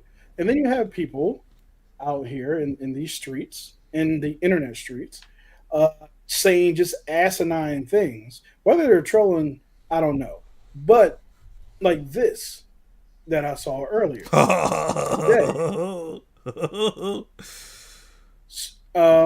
As a matter of fact, I'm going I have a to bigger one. go for it. Yeah, drop that. Okay, cool. Okay, so how can you have a black woman play Snow White when the storyline literally says skin as white as snow? I don't want to sound racist, but how can she play Snow White? It doesn't make sense. Who's black? Who is black? Put And that that's why picture of Rachel Zegler back up. that's why it was like the black woman in question. It was like, what are you talking about? That woman is nowhere near black. I think I read earlier that she's I don't She's want to get it Colombian. wrong. Colombian, and she's mixed with Polish. So it's like what are we talking about? People just be Yo, saying just dumb stuff, right? yo, that shit had me weak. Yeah. Black. I was like, black. I felt like Snoop. I felt like Soldier Boy when he said Drake. I was like, what? Yeah, and there's another one I have here too. You Because probably she's a should move little to brown the side. sometimes. Sometimes, you should probably move your head to the right or left. Nope, the other way. I don't want to. Okay. Yeah. Oh shit. It That was comes supposed up to the be whole screen. transparent. Let me just upload the transparent one, but we can still talk about the controversy if you wanna go for it. Let me get in the comments while you do that, Mhm. so I can thought magazine dream was really good. I don't know if he said that. Yeah, the directing was really good for Magazine Dreams. I'm definitely interested in whoever directed the movie. Zach, I want to ask you: do you like the question that I put for film club thing, or should I ask a different question? No, we like it. If we don't get to answer it now, it will get answered eventually. When I went Mhm. to go see the movie today at my movie theater, it was semi full. There were probably about 10 people in my movie theater. Okay, that's nice. That's like a quarter or a third of the theater. Nice. Yeah. Disney on Searchlight. Are you guys looking forward to Lilo Stitch live action? I'm looking forward to it. The only bad thing, it comes out the same day as Mission Impossible. I'm seeing Mission Impossible Does it? first. I'm sorry. I'm seeing Mission Impossible Well, first. I'm I'm for sorry. sure seeing Mission Impossible first. But yes, I am excited for Lilo and Stitch. It's Me my too. second favorite Disney animated movie. And it looks good. Yeah, The it does. trailer is convincing me. Like you have Nani, no, not Nani. You have um, for me Lion King as my number one, of course, and that right after that is Lilo and Stitch. Yeah. But yeah, now we can move our heads to the side so people can see us while we talk about this. So, Snow White failed. We did it, boys. What? What does that mean? Also, your face is behind the thing. Oh, this? Yeah. Yeah, so Snow White failed. We did it, boys. Like, how do you, as a grown man, He's grown. you can look at, he's a grown ass man. You And look like he he's could be talking my about, dad. we did it, boys. It's like, It's sad. you did what? Not buy a ticket? 33,000 views. Yeah, and that's a crazy thing. Like negativity sells. You know what I mean? But yeah, these are the type of people who who you would call a grifter, right? They hop on trends of being negative about things, but they never had an intention to buy a ticket. They never, and that's the thing. Like, what did you do? You did nothing. So you're telling me that we did it, boys, by not doing anything. It's very easy to not buy a movie ticket. Yeah. Yeah. Movies So fail all the time, B. and the other thing is like rooting on a movie's downfall. Very weird. It's weird as hell. What kind of post that's messed up? Yeah, it is. Yeah, yeah. So like, And I just have one caveat to one thing I want to say that it's kind of like, I hate this. I don't agree with this, but it is a reality. Just kind of wrap up the conversation. yeah, Unfortunately, if you want to be a movie star, and someone that is in tentpole movies that cost over $100 million, like this movie cost two something because of reshoots and whatever happened to it, you can't have an opinion. And that sounds crazy, but it's because that's the world we live in right now. Like, if Yeah. you want to be a movie star, if you look at who are movie stars right now, Yeah.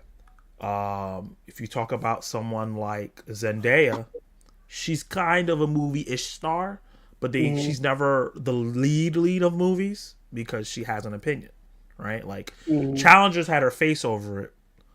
Unfortunately, Challengers didn't even do that well, but Challengers, she, like, her face was the main thing on there. Yeah. And that's a great movie, but look what happened to it when it came to the box office, and then when it came to award time. Sure. Somebody like Timothy Chalamet, he doesn't talk about any politics at all. He's the rising star of his class. Yeah. I think if you think about somebody like Denzel, he kind of stays away from politics completely. All he talks about mainly that could see controversial is kind of black issues, but he talks about it in a way that's digestible for people who don't care. And then Leonardo DiCaprio, he don't talk. Yeah. And, he talks about, like, remember we talked about this and you said, like, he talks about, like, wildlife and things like that, but, like, I feel like that's an agreeable thing that everybody, like, yeah, let's save the forest. You would think. For the most part, obviously there's always gonna be the wild cats that's like, no, burn the forest down, f all those animals. You're like, whoa, buddy, Yeah, like this administration. go in your caves. But like, I feel like if you really want to be a movie star, if you want to be someone like a Margot Robbie who kind of like doesn't. But what I would say to that is, unfortunately, I have to agree with you because, like, we had this conversation, I want to say a day or two ago, and I was like debating you on it and stuff like that. But the thought just crossed my mind, like, nigga, you at work. So this probably isn't the time and place to do that. How it differs from Rachel Zegler, in my opinion, besides not the policy comment, but the comments before, was they had something to do with the movie. Right? People just didn't like what she said. So that's not even political. Like, it's like, why would you insert your politics? I don't think that's inserting politics. I think that's her looking at the original movie, saying, hey, I would love to play this character, but I would like to see these different changes happen. Yeah, to update it. It's 2025. I don't know if I'm necessarily comfortable putting out 1930 ideas about women. And Snow White was like 12 years old in that movie, and the guy that kissed her was a grown-ass man. Yeah, I don't think that's something we want to replicate, especially today, right? Mm-hmm. So, yeah, I just think a lot of the people who are going ham about this controversy either A, had no plans on seeing a live action Snow White remake, and B, for the most part, are jumping on the grift and piling on in a negative way. And for me, like, not only do I think that a lot of these people are ignorant, you're also acting weird. Like, that was great. Like, just acting weird. You know what I mean? Yeah. So yeah, acting weird. And they wouldn't do that in real life. That's the main problem. Yeah. Yeah. Like, they're not going up to people and saying these things. They're only saying it online. Mm-hmm. And it's the Twitter warriors, keyboard warriors, people who usually don't have a picture of themselves in the avatar. Those people, it's like a white thing. The worst. It's the worst. I'll never forget. We'll talk about a personal story. I'll never forget that someone made a mean comment under one of your videos, and you're my boy. I'm not gonna repeat the comment, but it affected you, and I went in there and I was like, "What the hell is wrong with you?" Yeah. And anytime someone says anything about that thing, I will always say, "What the hell is wrong with you?" Yep. And his reply was, "I was having a bad day and I wanted someone else to be miserable as me. I'm going to apologize." And I feel like that statement is a lot of these people. They're all miserable people. Because you have to be a miserable person to go on someone's YouTube video, Instagram. The thing that happened to that girl from Star Wars, Catherine... Kelly Marie Tran. Kelly, sorry, Kelly. Chasing her off Instagram and social media, period. She's not on any social media. Sending death threats to people. You have to be miserable. She took a role and she recited the lines that her director told her to recite. Like, and there was nothing offensive about the role. That's what kills No, me. not at all. The only thing offensive about that role is that it had nothing to do with the rest of the movie. Um, And that's not and, her and, fault. and same thing with Finn. Like he went on a dummy mission. Like he left and ended up right back where he was when he left at the end of the movie. And I was like, Why we so do he this? just on Casino Royale playing it for no reason. But For yeah, no reason. I don't promote violence at all. Yeah. But sometimes, you know what I mean. Sometimes I just feel it rising up. Oh! The slap of the century. He slapped the dog of water out of him. Jesus. Yeah, I was like, whoa, That was kind of hard. yeah. That was Walter is gonna beat. I said Walter. Gunther is gonna beat. You know why I said Walter? Because Walter coming back. He's gonna beat the holy hell out of him next week. So let's get through some of these comments real quick, and then we're gonna do last four watch, and then four attack exact, and what's that called again? Kenny. How am I forget? Sparking conversations, and then we wrap always this up forget 'cause each then other's thing. I thought we did last for a watch. we just talked about our top 10 of the year from Letterboxd. I don't know why I thought we did it already. Okay. But Collective Movement said, "Have you guys seen Once Upon a Time?" Oh yeah. I've always meant to watch that show, but I Yeah. just never did. But I heard it was really good. I've never watched it. I've also heard that it's really good. It just kind of, it's just one of those things where it's like I was probably watching 10 other things.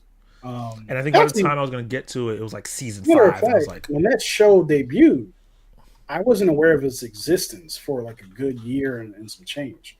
So when I finally did see that it existed, I was like, oh, man, I'm kind of interested in other things. Yeah. yeah. Went to Snow White. Oh, first of all, welcome to the live What's chat, up, Sean Sean? Kenny again. Went to Snow White expecting to enjoy it for what it was, despite the controversy. Thought it was dog water. I just said that too, the dog water thing. Just a flat movie. Also, thanks for weekly entertainment, fellas. I appreciate that. Hey, we appreciate that. We love to hear. We love to hear feedback, positive or constructive criticism from our audience, because we never want to stay stagnant and not give you guys what you want. So just be nice. Yeah, just be nice about it. I don't want to see any like you guys suck. Like that doesn't help us. Yeah, especially if you're like a regular in here. I'm like, hey, what's up? I know you. Like I know you. We gonna talk to each other tomorrow. What's wrong with you? Right. Oh man. Grown men having so much of their identity attached to political identity will never make any sense. Yeah. They make it their whole life. Yeah. Yeah, I definitely think actors should need to stay away from politics, religion, and stuff like that. I don't know if that's necessarily true. Yeah. There are some actors in the past that have made great political statements that have changed the landscape of how people think about things. Like when I think it was the Oscars, actor got one. I think a movie won something, and the white actor was supposed to go up there, but they made the Native American go up there, and at that time they were not allowed to. And John Wayne, that's why I always say F John Wayne, went up there and almost tackled her. People don't want to talk about that. They always talk about Will Smith, but they literally had to grab a bunch of grown men, had to stop him from attacking this woman. People don't want to talk about that. What? Yes. He wanted to make that statement because he was like, Native Americans are part of this country and stuff like. So I don't think they should stay away from it. I think it is important for us, if we're spending your money, you are also like, obviously entertain us and don't make it your whole campaign. But every movie, every medium you watch, everything you consume, whether it's a book or song, has a political message or even a religious message in it in some way, shape, or form. Even Snow White. If you think about Snow White, it's about is it oligarchy? Is that the word? Or patriarchy? Well, yeah, for kingdoms, yes. I think Yeah, it's oligarchy, and yeah. how that's messed up to show that oppression. And it kind of, Hmm. if they did this movie better, could have kind of like reflected stuff in real life. But I yeah, that's challenge even you making yeah, they could have, it to could find have a movie been a without political a message. message. Yeah. Yeah, and so I do think actors should. I think it's Hmm. just you gotta understand what kind of career you're trying to have. If you're gonna be someone that does make political statements, you are going to be relegated to indie and mid-budget films, unfortunately. And that's Yep. I hate that, but that's just the case. If you're gonna Yeah. be in $100 million films, we saw it with Anthony Mackie. Hmm. He said certain things leading into to Captain America: Brave New World, and it just was taken out of context, and people ran with it and used it as a brigade for the movie, and then the movie is not doing as well as it should be. Yeah, I don't even think I can blame him for that because he was still talking about the character. You know what I mean? that's also too. It's Yeah, like also Steve Rogers said that in the comics. Also, Chris Evans said that when he was playing Cap. So it's yeah. like I thought y'all wanted to be faithful to the comics. Oh, you don't now. Okay. This is what Captain America should be saying. Yeah. What I love my animals. I love my crocodiles, and snakes, tigers, and chimpanzees. All the only thing I don't care to see is die is spiders. Me too. Die spiders. Yeah. It was funny to me as a child when I didn't even know what the word irony was. That my favorite superhero is Spider Man, but I absolutely hate spiders. Same. My favorite superhero, maybe my favorite fictional character of all time, Right. is Spider Man. But I am terrified of spiders. I also Small don't want ones, any big bats near ones. me either. You don't want to what? I don't want any bats near me either. Like, and I know I they say want to like see a bat one time, just because I have never seen one in real life. I've seen them. I think they're actually vegetarians, so they rarely attack people. Okay. But you a big creature with wings and fangs. If you have an attitude one day, it's like I was just feeling bad today. My bad, I bit you. It's like My bad, I bit you. I just don't know if I would be okay with that. Yeah, you can't say you don't like a movie until you see it. Until you've seen it, that's how I feel. I agree with that too. Right. These people who are like, "This movie's crash," and they or crash, trash, and never seen it. I'm like, Yeah. you didn't see the movie. Yeah, and for me, it's like what I try to do is I try to not speak negatively about a movie I haven't seen. That doesn't mean that you can't have unfavorable expectations for a movie, One right? thousand percent, yeah. You know what I mean? It's like, oh, just wait till you see it. No, I'm going to see it, but I don't know if it's going to be good. Like, I don't have a lot of confidence in it. And that Perfect. is Wait, am I that. pointing at you right now? Nope. Which one? Which Yep. one I point No. Yeah. now? Because on my screen, I'm not pointing at you. That's why it's weird. Mhm. Um, perfect example is Wicked. I was not. I had low expectations. I've been Wow. very verbal about how I was not looking forward to that movie, Hmm. and I ended up thinking it was a great film. I had a good time with Wicked. I Yeah. had the exact same experience. I was not going to see that movie the week of the day it You came told out. me to go see it. You were like, Zach, you gotta. I know you said you were going go see it. You just gotta. And I was like, all right. Yeah. And I don't remember if I did that before. Like, I eventually was. No, I think I said that to you after I actually saw it. Yeah, it was Um, after. but yeah, my friend actually was like, he took his daughter, and his I know my friend very well. He's a fellow cinephile. He don't give a damn what his daughter thinks. Um, like if he don't like the movie, he don't like the movie. But he's not going to Yeah, ruin his daughter's experience, right? yeah, If his daughter wants to watch it, she can watch it, but I'm not gonna. I'm not gonna watch it. So yeah. with that being, and I bring that up to say he hit me up and was like, "Yo, go see Wicked. It's really good." And I was like, "Oh," Wow, and he's must be another really person good. whose movie opinions I trust. So it's like, "Oh, okay, I'm gonna. I guess I'll go check it out." It was a Saturday. I went by myself. I was sitting next to two theater kid grown women, because they knew all the words, Yeah. and I had a great time with that movie. So yeah, that's why I just don't be feeling like this movie's trash. I haven't seen it. You know what I mean? Yeah. So Yeah. So let's talk about our last four watch real quick. hmm Very similar. yep. Go through yours real quick. What did you rate them and how do you feel? So for mine, only one movie. I've only seen one movie in this past week, right? So the only thing new is Snow White, and I gave it 1 star because you can be good, you can be bad, but you cannot be boring.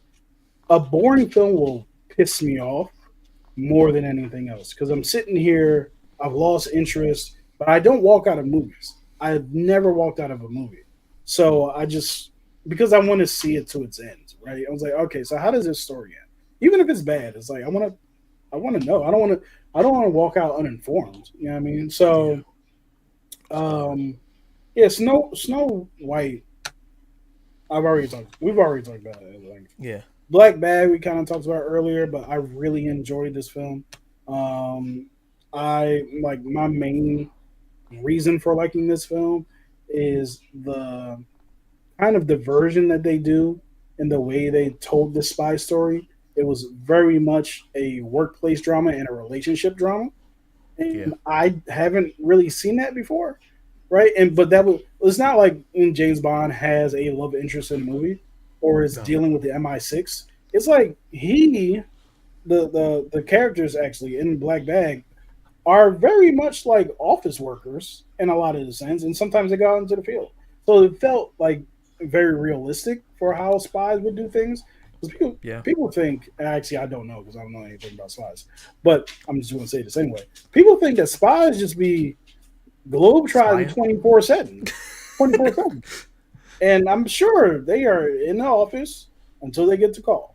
You know what I mean? Yeah. So yeah, Opus Not for you. not for me at all. I really enjoy Iowa You Edebiri, got it. Iowa Yeah. Edebiri. I really enjoy her as an actress. This movie pissed me off, and not because it was boring, but more so because a lot of the time I felt like, are they just doing shit? Like a lot of the characters didn't feel necessary, Mm. and they built them up, brought them along on this trip, and three of the characters didn't feel necessary, right? Because they didn't Okay. really do anything after that. And not to mention, there's a revenge plot in this film Mm. that felt like one storyline too much because, like, you kind of get why he's doing that because he's eccentric, and people have insulted him. But at the same time, it's like, okay, so which activity do you want to focus on? Do you want to do the cult, or do you want to do something else? You know what I mean? And I think for me, the last point I'll make about it is when you kind of find out why Iowa was invited, that just didn't make sense to me, right? And the reason why I say that is because he could have picked anybody, really. And I know you wanted to pick somebody who would tell the truth about what happened, but some random girl in the middle of like whatever it just didn't work for me. And but I do think that it does have some good ideas. Like as a journalist or even as a human, what is our role in uh, perpetuating the negativity that we see? Right? How much we speak about it? Yeah, she told the truth about the situation, but now that it's out there, many more people are following this code. Yeah. So I think that Sensationalization. yeah, so I think that's interesting, but You didn't like the it just execution. didn't congeal. You know what I mean? The lasagna Yeah. was loose when it was done being cooked. Lasagna was Um, loose. That's Yeah, I funny. just cooked lasagna last week, so I have the lasagna thoughts in my mind. Yeah. So, oh yeah, and I talked last week about History of Violence. It's a good movie. Really enjoyed it. And what about Yeah. you? Yeah, I like Opus. Some of the reasons why I liked it more was the reasons why you didn't like it. I like the revenge aspect of it because I was kind of like, what are we like? I was enjoying myself, but I was like, what are we doing here? Like, what's the main? Because it's not different from like a Menu, Midsummer, you're in a cult kind of thing, or Yeah. like you're in a situation with a eccentric person, and like fandom and all that stuff like that because they were fandoms of the cook in the menu. But Mhm. the revenge thing, I was like, okay, that makes sense because a lot of celebrities get trashed really bad, and these journalists don't know what they're going through. So I thought that was cool. And what they did to the Asian girl was insane. Um, The influencer. yeah, Yeah, that that was was a problem. crazy. That was a problem for me. And then I liked how the reason why he picked her tied into what her friend was telling her about why she can't get ahead in journalistic life. How she's too middle of the road. How she hasn't gone through anything. She doesn't have a spicy or particular point of view that makes people want to like get into it. So she just Mhm. tells the truth, and that's what he wanted. He didn't want somebody that was going to write and insult him or Yeah. talk about how cults are bad. He just wanted someone that was going to tell the facts, and that's what she did. And then that incited people to join. So I Mhm. like how that tied all together. That was like the cherry on top for me. Magazine Dreams we just went on about. I thought it was a great film. Electric Yeah. State. I finally got to add on here. That's a new addition, and I thought I it was got okay. 20 It, minutes left in Electric State, and I gotta say, it's not nearly as bad as people were making it out to be. Is it a no, great movie? No, no, but it's watchable. You know what I mean? It's yeah, not like this. They were making it seem like this is the biggest piece of trash that's ever existed. yeah, And I was like, this is solid. It's cool. yeah. Yeah, it's good for a one-time watch. What's the Yeah, problem they're here? acting like it's dog water, and I'm like, nah. Yeah, I don't understand. I mean, I understand where the hate comes from, but at the same Yeah, time, I don't I don't think the hate is justified. Is what I'll say. no, it's not warranted. And yeah, Snow White. There's another movie similar to Electric State that's just fine. It's okay. It's Mm, like I watched it, never gonna watch it again, and yeah, I'm cool on that. yep. And then let's wrap this up. Let's get into these. And everybody, if you're still watching and you're watching afterwards, tell us your last four watches as well. Comment them down. Let's get into these four attacking Zacks and sparking conversation questions. Boom. Collective Movie Van. He was just asked about Yeah, his question. What are your top five favorite fast food restaurants? good. Do you need time to think of it, or you got them? I got him. Okay, go ahead. So I don't have them listed in order, but what I can tell you is the five are as follows: McDonald's, Burger King, Wendy's. Oh my lord, I know those are burgers, but yeah, it's me what I think. Then you have man, Chick-fil-A is really good. And last, I'm gonna round it out with Laquito Taco Bell. That is that is a good time. And I'm not saying this food is quality, but Wendy's Dave's Double is quality. Um, but if I'm on the go, you have no idea how excited I was when last year at Wendy's opened up literally like 5 blocks from me. And Does Wow Wow count? Perp minded ask. it's fast food First of all, what's up, Perp? restaurant? I don't think so. Does the food come fast, or is it a situation where you sit down, you wait? I mean, the food comes about as fast as any corner store in a neighborhood. You know what I mean? Oh, it's And I like a don't corner cons- store. it's like a 7-Eleven. jumbo kind of corner store, but they also have gas. You can fill up your car with gas. Okay. So yeah, it's like I don't even want to blast you. I was going to say it's like a Sunoco gas station that has food in it. Wawa's way better than that. But yeah, I think I don't think it counts as fast food because the food, for one, ain't fast. And it also doesn't have that vibe. But the food's good. I'll say that. What's up, Dell? Mm-hmm. All right, what about My you? top five fast foods would be, and this is not in order either. I couldn't rank them. Mm-hmm. It's Panda Express. Okay, I like some cheap ass imitation Chinese food. I've never Kenny's been Fried there. Chicken, Mm-hmm. because Kenny's Fried Chicken, I can get anything in there. I want a Philly cheesesteak. I already know you hate that I just said that because it's not a Yeah. Philly cheesesteak, but it's a Philly cheesesteak. That's what it says. If I want a chicken sandwich, if I want a burger, if I want garlic wings, if I want mozzarella sticks, they got everything in there. I love that. So yeah. Yeah. Dos Toros. That is similar to not Taco Bell. What's the other place that's Mexican? It's like fast food. We get the burrito bowls and shit. And why am I I feel like why am I blanking? let me just do a quick Googles. Yeah. While you Okay. Google's that, let me go to the next one. Halal guys, because I need some good halal food that I could trust a little bit better. Then going to the cart because I'm like, do they wash their hands in that cart? But halal guys is my shit. And the last but not least is G-Cood, Wicked Wings, and Korean Grub. That I get sounds good. some good soy garlic and mango habanero wings from there. It's like 18 wings, 9 soy garlic, 9 mango habanero. It be slapping. Were you talking about Qdoba? No. Chipotle? Chipotle? Chipotle. Yeah, there we go.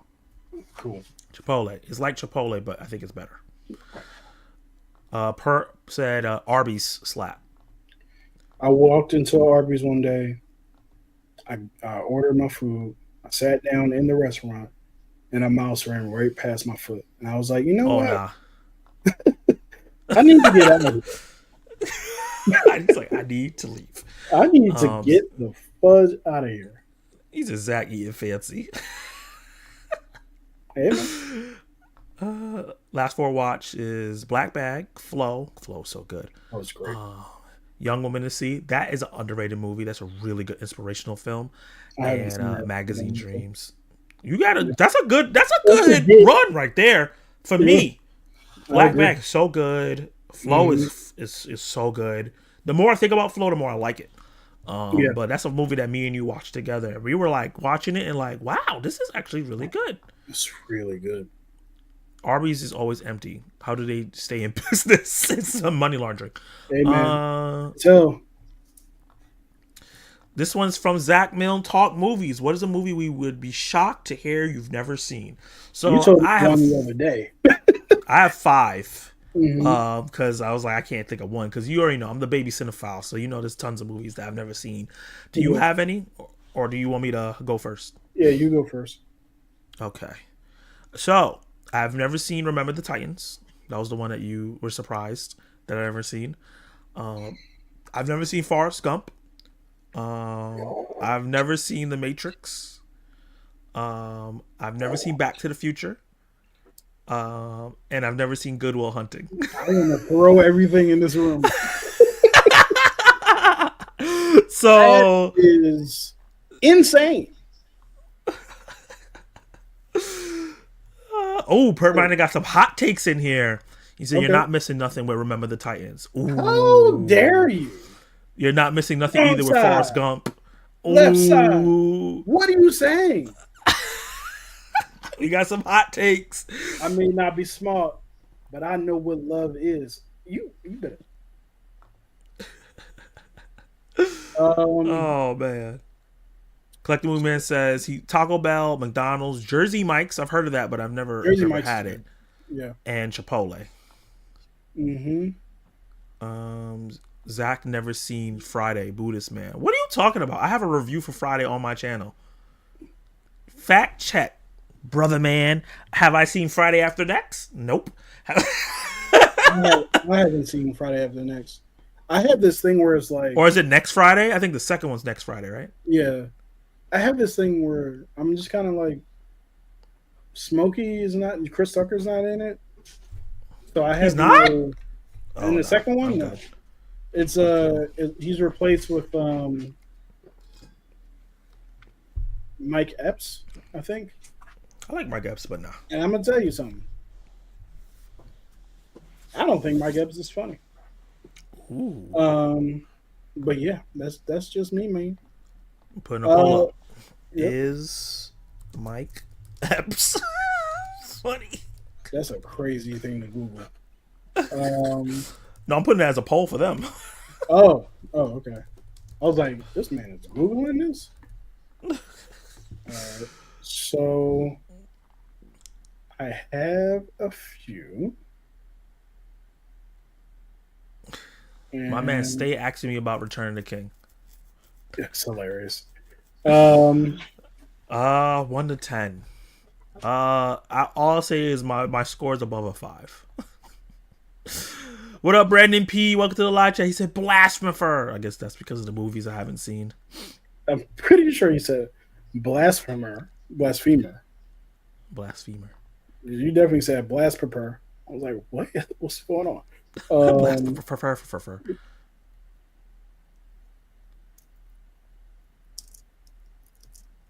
Okay. He's Overwatch. Remember the Titans and Forrest Gump. That's why he's saying he ain't missing nothing. He's sick of them. He's sick of them. well, I mean, you can be sick of something. Remember the Titans is solid. Denzel cures racism. You definitely does. No, Mike Epps is not funny, with a few exceptions.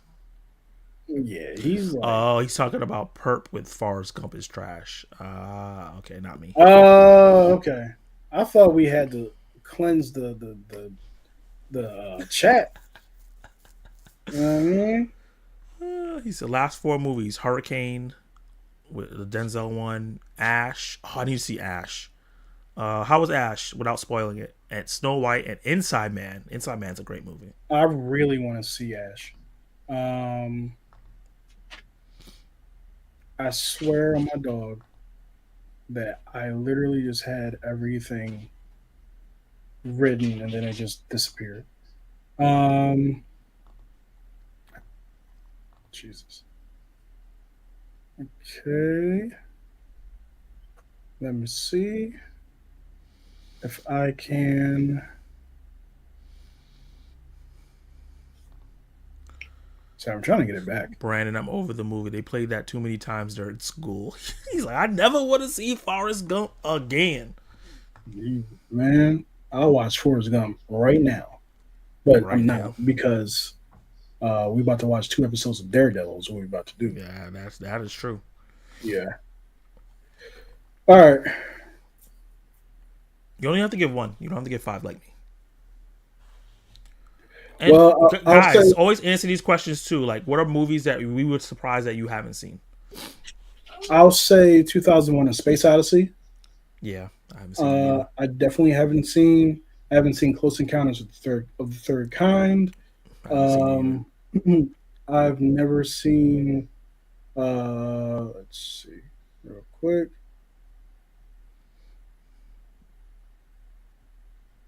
Yeah, I've seen all this shit. I went to horror. I was like, I definitely haven't seen all the horror, but I have not seen all the sequels to Evil Dead. Right, like from the second one I've only watched the first one, and I did not enjoy it. But I did really enjoy Evil Dead Rise. Yeah. So I'm gonna leave it there. Yeah. Because there's a lot of movies I haven't seen. Yeah. But there's a lot of movie I have seen. So this kind of like makes it difficult. Everyone has seen less movies than they've seen. There's no way you've seen more movies that you haven't seen. Like, there's too many movies. You know? So. Oh, yeah. Next question. Mega Man's Canon said, what is your top 5 Dragon Ball characters, including the original series, Z, GT, and Super? So mine's is gonna be Gohan. That's my favorite Dragon Ball character. That's my guy. I can relate to a little kid struggling, buggling, but he always came through for his boys. You dig?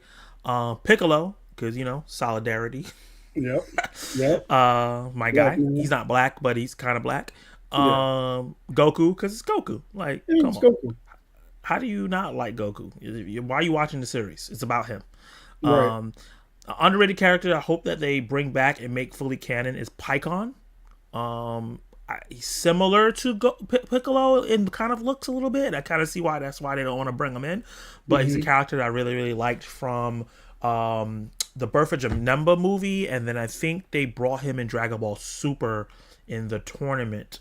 That was pretty cool. But yeah, he's a character I really like. I want to see more of. And last but not least is Future Trunks. Wow. Oh, He has the best Dragon Ball movie, which is obviously the Future Trunks film. That's a movie that actually feels like a film, and every time I see it, I cry. yeah. What about you? So I'm going to go down the list. Honestly, you're not going to be surprised by anybody because they are the characters, right? So Goku,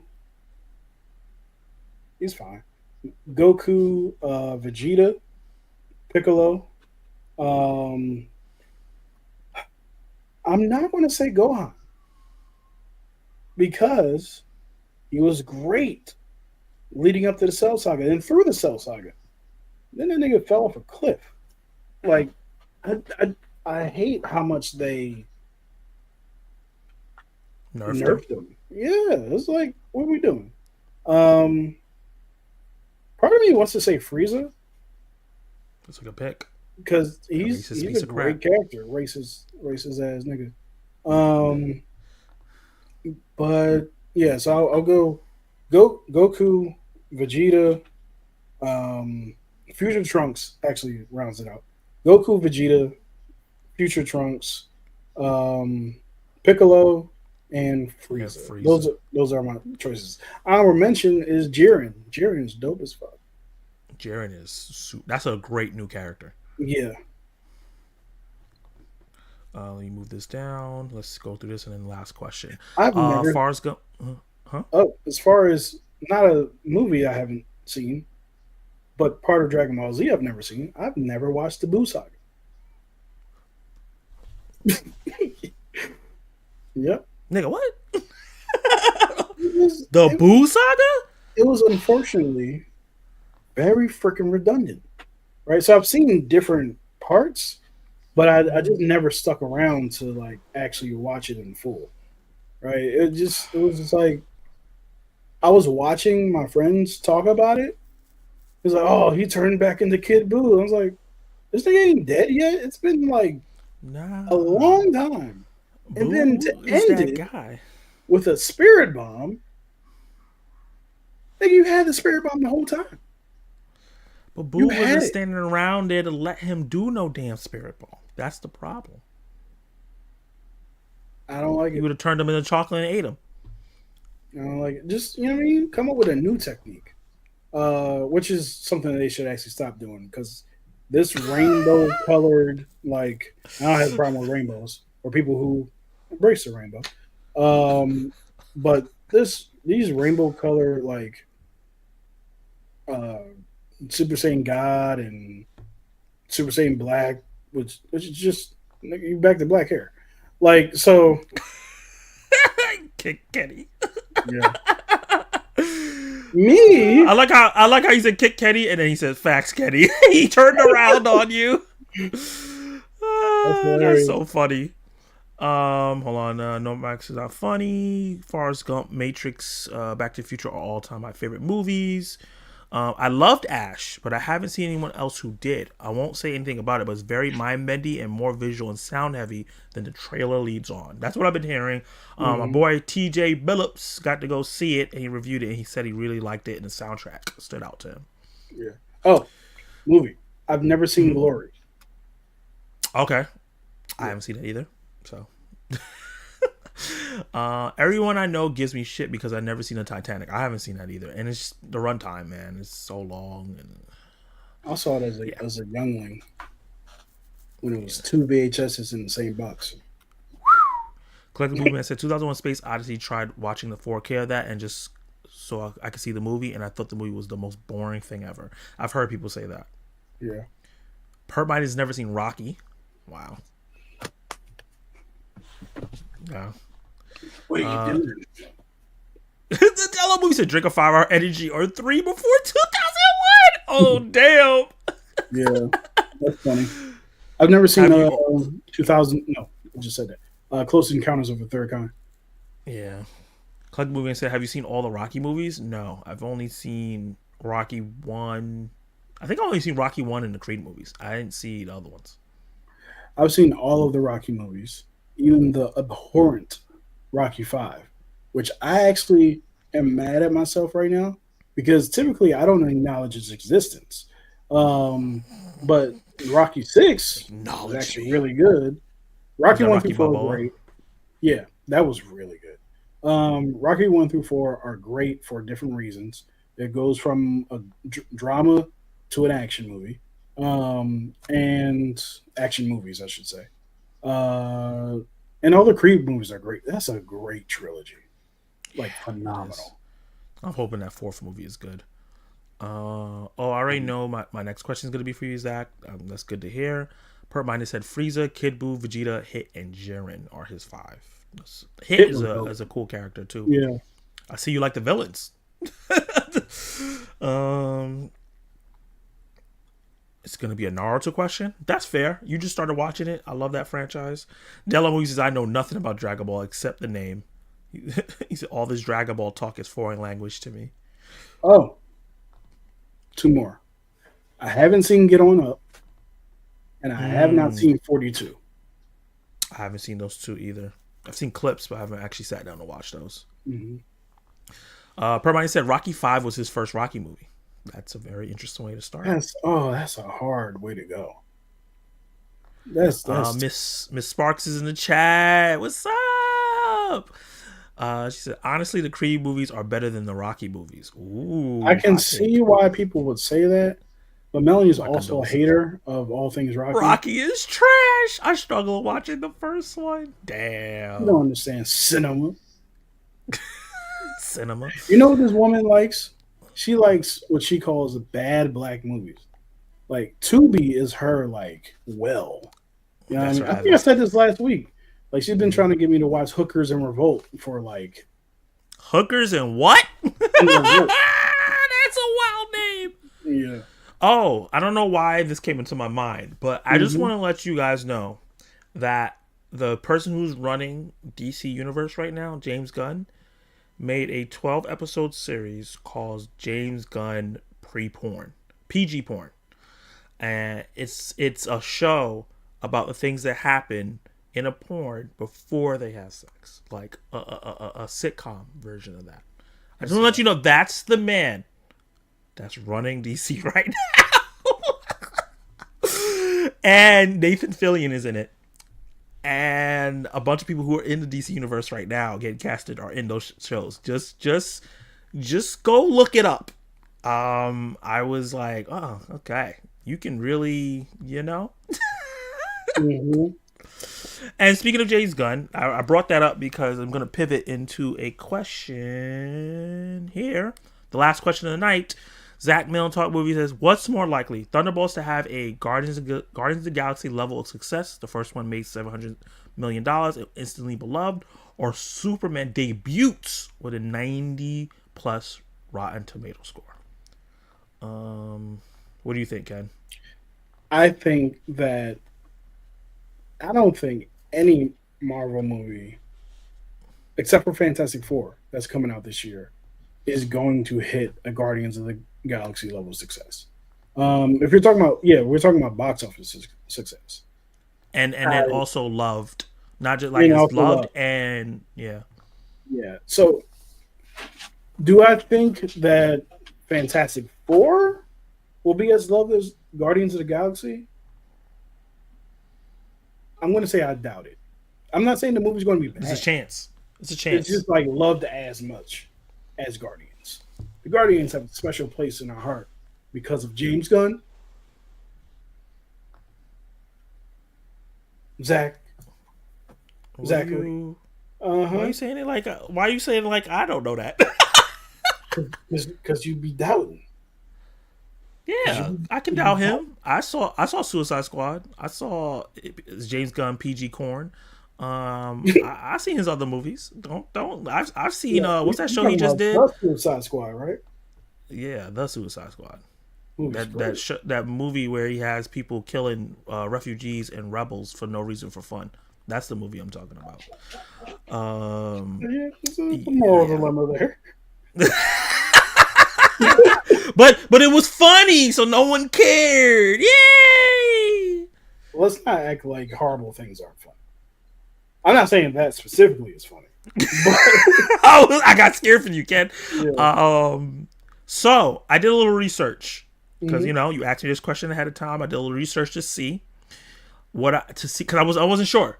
So I looked at the box office of all the recent Marvel films since Endgame, right? Mhm. And all the films that had no controversy attached to it made a lot of money. Yeah. So Black Panther made 800 million, almost 900 million dollars. It had a little bit of controversy, but it was more people went to go see it because of how sad people were of Chadwick passing. What And was it the was controversy? Oh, not I think recasting. people recasting. So, Okay. but so it was like half and half. Like the movie didn't get a billion, but also it still made a lot of money because people wanted to go see it. 800 million is a lot of damn money for any Yeah, movie. for any movie. Yeah. So Yeah. So, but like that, right? And then like Doctor Strange Multiverse Madness made 900 million. No controversy on that film. But like Shang-Chi only made like 500. That had controversy. what was the controversy with Shang-Chi? It got blocked in China because the actor for Shang-Chi talked shit about China before the movie came out. So it capped a lot of the movie. And the same thing happened to the Eternals because of Chloe Zhao, and she did the same thing. Yeah, So, not getting and into the China's a China big market. chunk Yeah. of Marvel box office. Mhm. But when I you look at wonder something if like that's Thor: the Love and reason why Thunder, they're not. They haven't gotten the sequel yet. both of them, yeah. Yeah. You look at something like Thor: Love and Thunder, something that's mixed reviewed, but made $700 something million, right? Yeah. Mhm. There's no controversy with that movie; it's just mixed reviewed. So like, and obviously Deadpool did really well. The Marvels had controversy, worst selling movie MCU.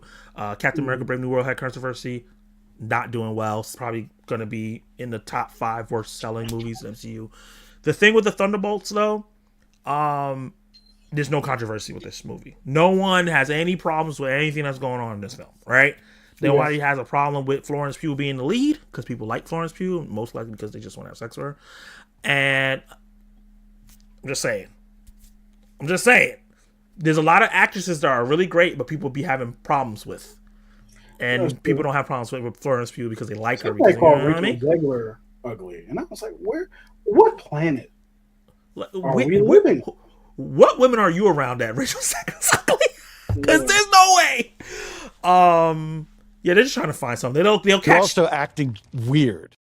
Yeah, they'll catch stills of the movie where her face is turned a certain way. Like, look, she's ugly. I'm like, bro, if anyone's making that face, they're not gonna look good. But then I also did research on James Gunn. So James Gunn has only 2 movies that have got 90% on Rotten Tomatoes. That's Guardians 1 and the Suicide Squad. Everything else is 80 and below. I mean, that's not terrible. Oh well, for the context of this question, that's what you The context of this question. So it's kind of up in the air because I think there's a better chance of Superman getting 90 I 100% because agree. James Gunn is more favorable in critics. He's riding high off of Guardians Volume 3. And that momentum from that, even though that movie got 84% on Rotten Tomatoes, surprisingly, because I think that's the best of the 3. I agree. And I think he just like critics like James Gunn, and I think that critics are going to be nicer to Superman because they want to stick it to Marvel. I think I'm that, not saying that's the only reason. I just think the movie has to be great, but also I think that's like the added bonus to it. and this goes back to our previous comments. I have a lot of confidence in Superman. Will it actually meet my expectations? I don't know, but I have a lot of like, this is going to be good feelings towards that movie. Yeah, and I have mixed feelings because I've only seen David Cornsweet in 2 things, and I don't know if he's that leading man yet. And I still don't think the movie actually like looks good visually. But we'll see. I might be, just like I did some other movies. I was like, oh, like Wicked doesn't look good, and I saw it on big screen. There are aspects of Wicked still that doesn't look good, but there's still a lot of aspects that look a lot better when you watch it on the big screen. So we'll see. So I would say I think Superman has a better chance of hitting Rotten Tomatoes 90% debut than Thunderbolts being so beloved like the Guardians one. It is a chance because they have a quirky group there. And also make it 700 million. I think maybe Thunderbolts people will be like, this is really fun, and it can make it 700 million. But I don't know if it's gonna be beloved. It has to have amazing word of mouth, you know? Yeah, and I feel like with our current climate surrounding superhero movies, niggas gonna hate because it pays to hate. Just cause. I've never seen The Warriors. He's still looking at movies he's never seen. I've actually seen The Warriors. Okay. Yeah, I'm because it's on TV all the time. I'm gonna be looking till we're done, just because. But what you say? No, I'm saying I doubt that movie always came on right after Ninja Turtles. The Warriors? Yeah, on TV. I would watch Ninja Turtles on TV, and then all of a sudden the Warriors come out and play preview would come on, and then the movie would come on. Nice. Let's see. Rocky is trash. Seen that. Sean Kenny said, "Hot take: Real Steel is an underrated boxing movie." I keep hearing about that. It's My friend just told me to watch it. I really enjoy that movie. Yeah, like a lot. Hey, bad black movies are hilarious and very entertaining. Oh, for sure, no doubt about it. I love when me and her watch bad black movies together. It is a time. Watching bad movies with people is great. Watching it by yourself is not. Right. Like, none of them will be as entertaining to me specifically if I was watching it by myself. That's why whenever Tyler Perry movie comes out, I can't wait to watch it with Mel. Are you guys watching Duplicity? We should be. I offered the other day. Somebody wanted to watch anime. Nothing wrong with some good anime. Yeah. I just rewatched Rocky. Great drama, terrible fight choreography. PG Corn. That's hilarious. Is this on HBO Max? No. Why would they put that on HBO Max? That's crazy. No, just Google it. Just Google James Gunn PG porn, and you'll find that all episodes for free on sites. Not those sites. I said it and I was like, "Whoa, that sounds crazy." Not those sites. There's like a website called Internet Archive that archives like all those weird like web series that are just not on the internet no more, but that you can go watch them there. That's one of them. Promoting illegal activities, are you? It's not illegal. It's like an archive site. No, I'm just saying, like, sometimes some of them archive sites can get you a hefty fine. Oh, well, you can't get a fine for watching it. They get a fine for doing it. You know, in college, like, I used to watch Statute of Limitations. That was like 10 years ago. I actually don't know what the statute of limitation on that is. But hold on before you talk. Yeah. What is the statute of limitations? Boy, don't you get me and you in trouble. Well, it's just a story about me. You wouldn't. There's different limitations depending on the crime, okay? It's not a crazy crime. All right. So arson. What are you about to say? Because arson. I'm just talking about pirating movies. That's it. Oh, you're downloading movies? No. So I was watching them. I forget what site I was watching them on, but that also sounds crazy. But yeah, like I would watch movies that are normal and not rated X on this website, and my biggest fear, because I was so afraid of the consequences, even though I kept doing it, was SWAT coming through my window and door. What? I had a crazy event. I swore SWAT was coming to collect me at some point. Like why? they were going to throw the smoke, the tear gas, smoke bomb. It's like you're watching the movies. It's illegal. I swear they were going to do that. But alas, I'm still here. I still have that fear sometimes. I'm like, not that I'm watching pirated movies now. I don't do that. But yeah, it's I like got piggyback off your story. yeah, yeah. Go ahead. So I used to stream pirated movies back in the day. Mhm. Good old LimeWire and FrostWire and all the wires. Yeah.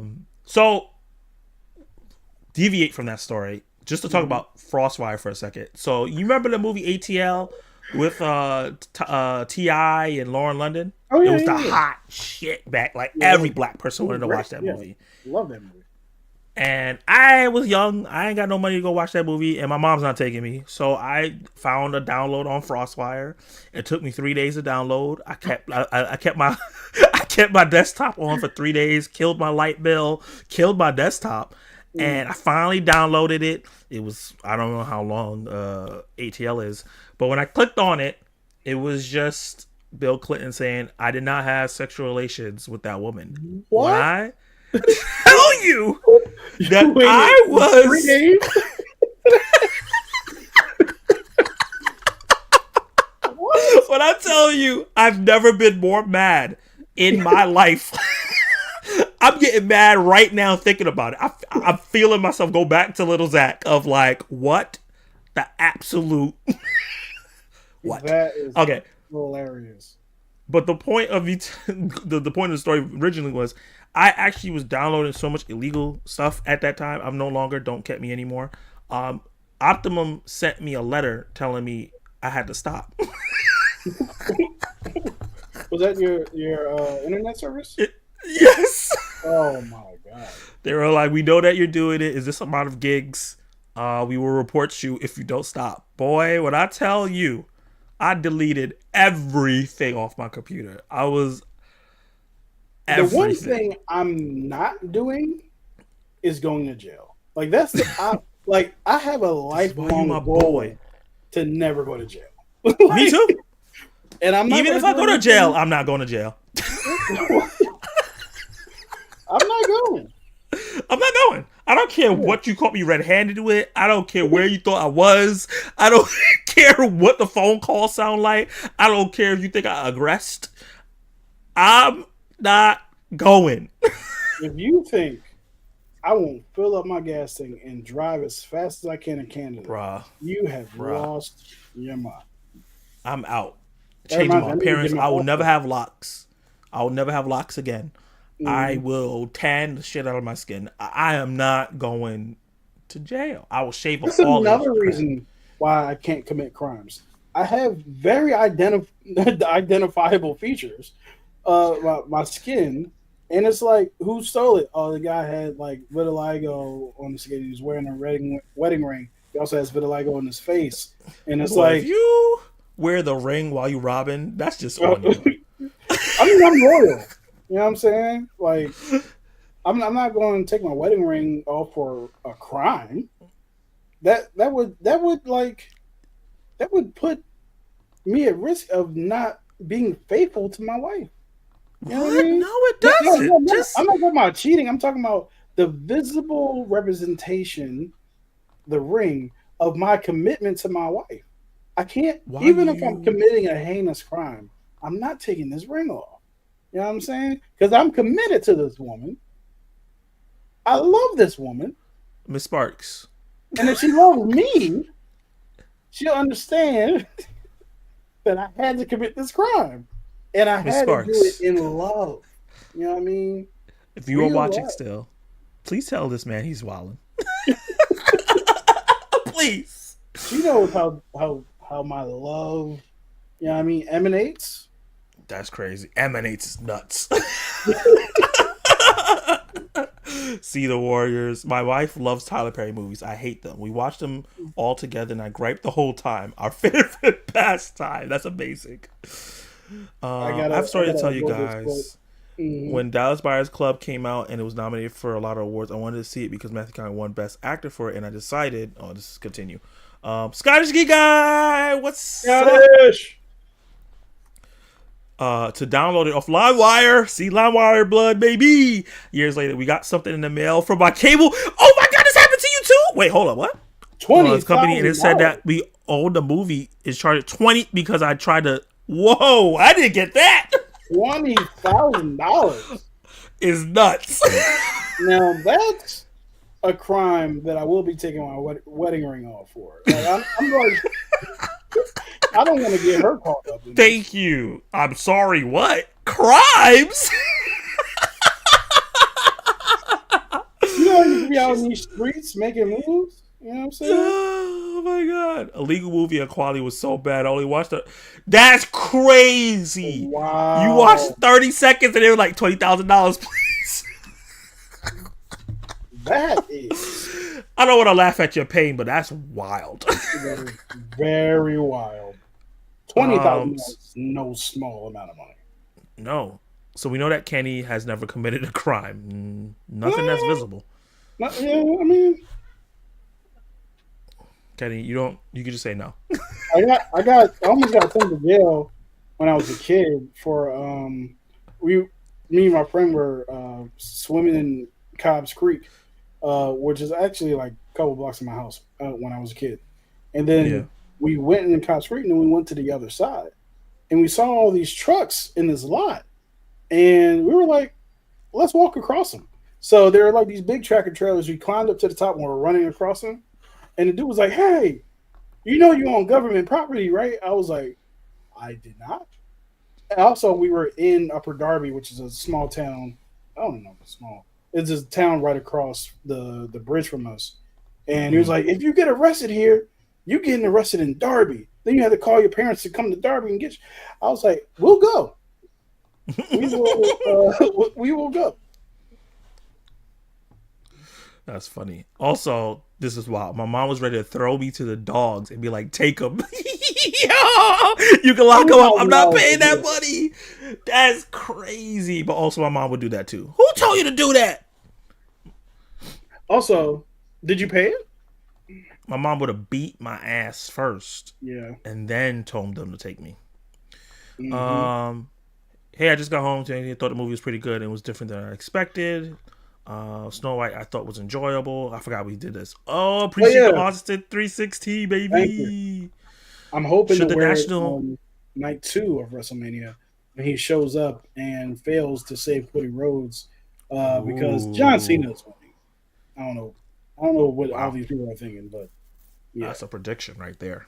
Yeah, you got to have a heel champion and a babyface champion, and Jey Uso is winning. So I got you. I mean? Should the National Endowment of Arts provide free DVD, Blu-rays in 4K to people so they can educate themselves more on film and film? Yes. I don't even need to finish it. Yes. I agree. Haven't thought much about it, but knee-jerk reaction is that anything that's based on anything existing work is original movie. Wait, anything that isn't based on original work is an original movie. Okay. Would you like to watch? And we never even settled that debate because I don't think we were going to be able to. No, we weren't going to settle that debate. Everybody assumes Snow White is a new movie, but what I mean is a lot of the action. But what I mean by that is a lot of action came from the movie back in the 1950s. Most people don't know about the Snow White and the Seven Dwarves, and there's also a movie live action that's from the 80s. I did not know that there's that many Snow White movies. At all. I know that it's the original 1937 one before Black people got rights. And I know that they have Snow White and the Huntsman with Kirsten, not Kirsten. What's her name? From Love Lies Bleeding? Kirsten Dunst. Kirsten Stewart? Kristen Stewart, yes. She was in there. She was Snow White. And she got a lot of hate for that movie. You know what's crazy? That movie got a lot of hate, and then years later people were like, this is actually really good. And I was just like, yeah, I've always wanted to see it. I haven't seen that one. It's a good movie. It's not amazing or nothing, but it's good. What's your favorite sports comedy? That would be Happy Gilmore. Whew, that's a good question. I'm trying to remember a sports comedy. So I'll go old school and say Little Giants. Nice. Yeah. Nice. Do you want a Andre Agassi biopic? I don't know who that is. I ain't gonna lie to you, bro. Let me see. Isn't he a Andre. tennis player? If they can make it like challenges, yeah. Mm. Shit. How was Magazine Dreams? Oh, we talked about that. But also, what's up, Half Cheetah? Yeah. Kingpin, the bowling comedy movie. Would you like to see Dart's version of that? Oh, I don't think I've seen that movie. Mm-mm.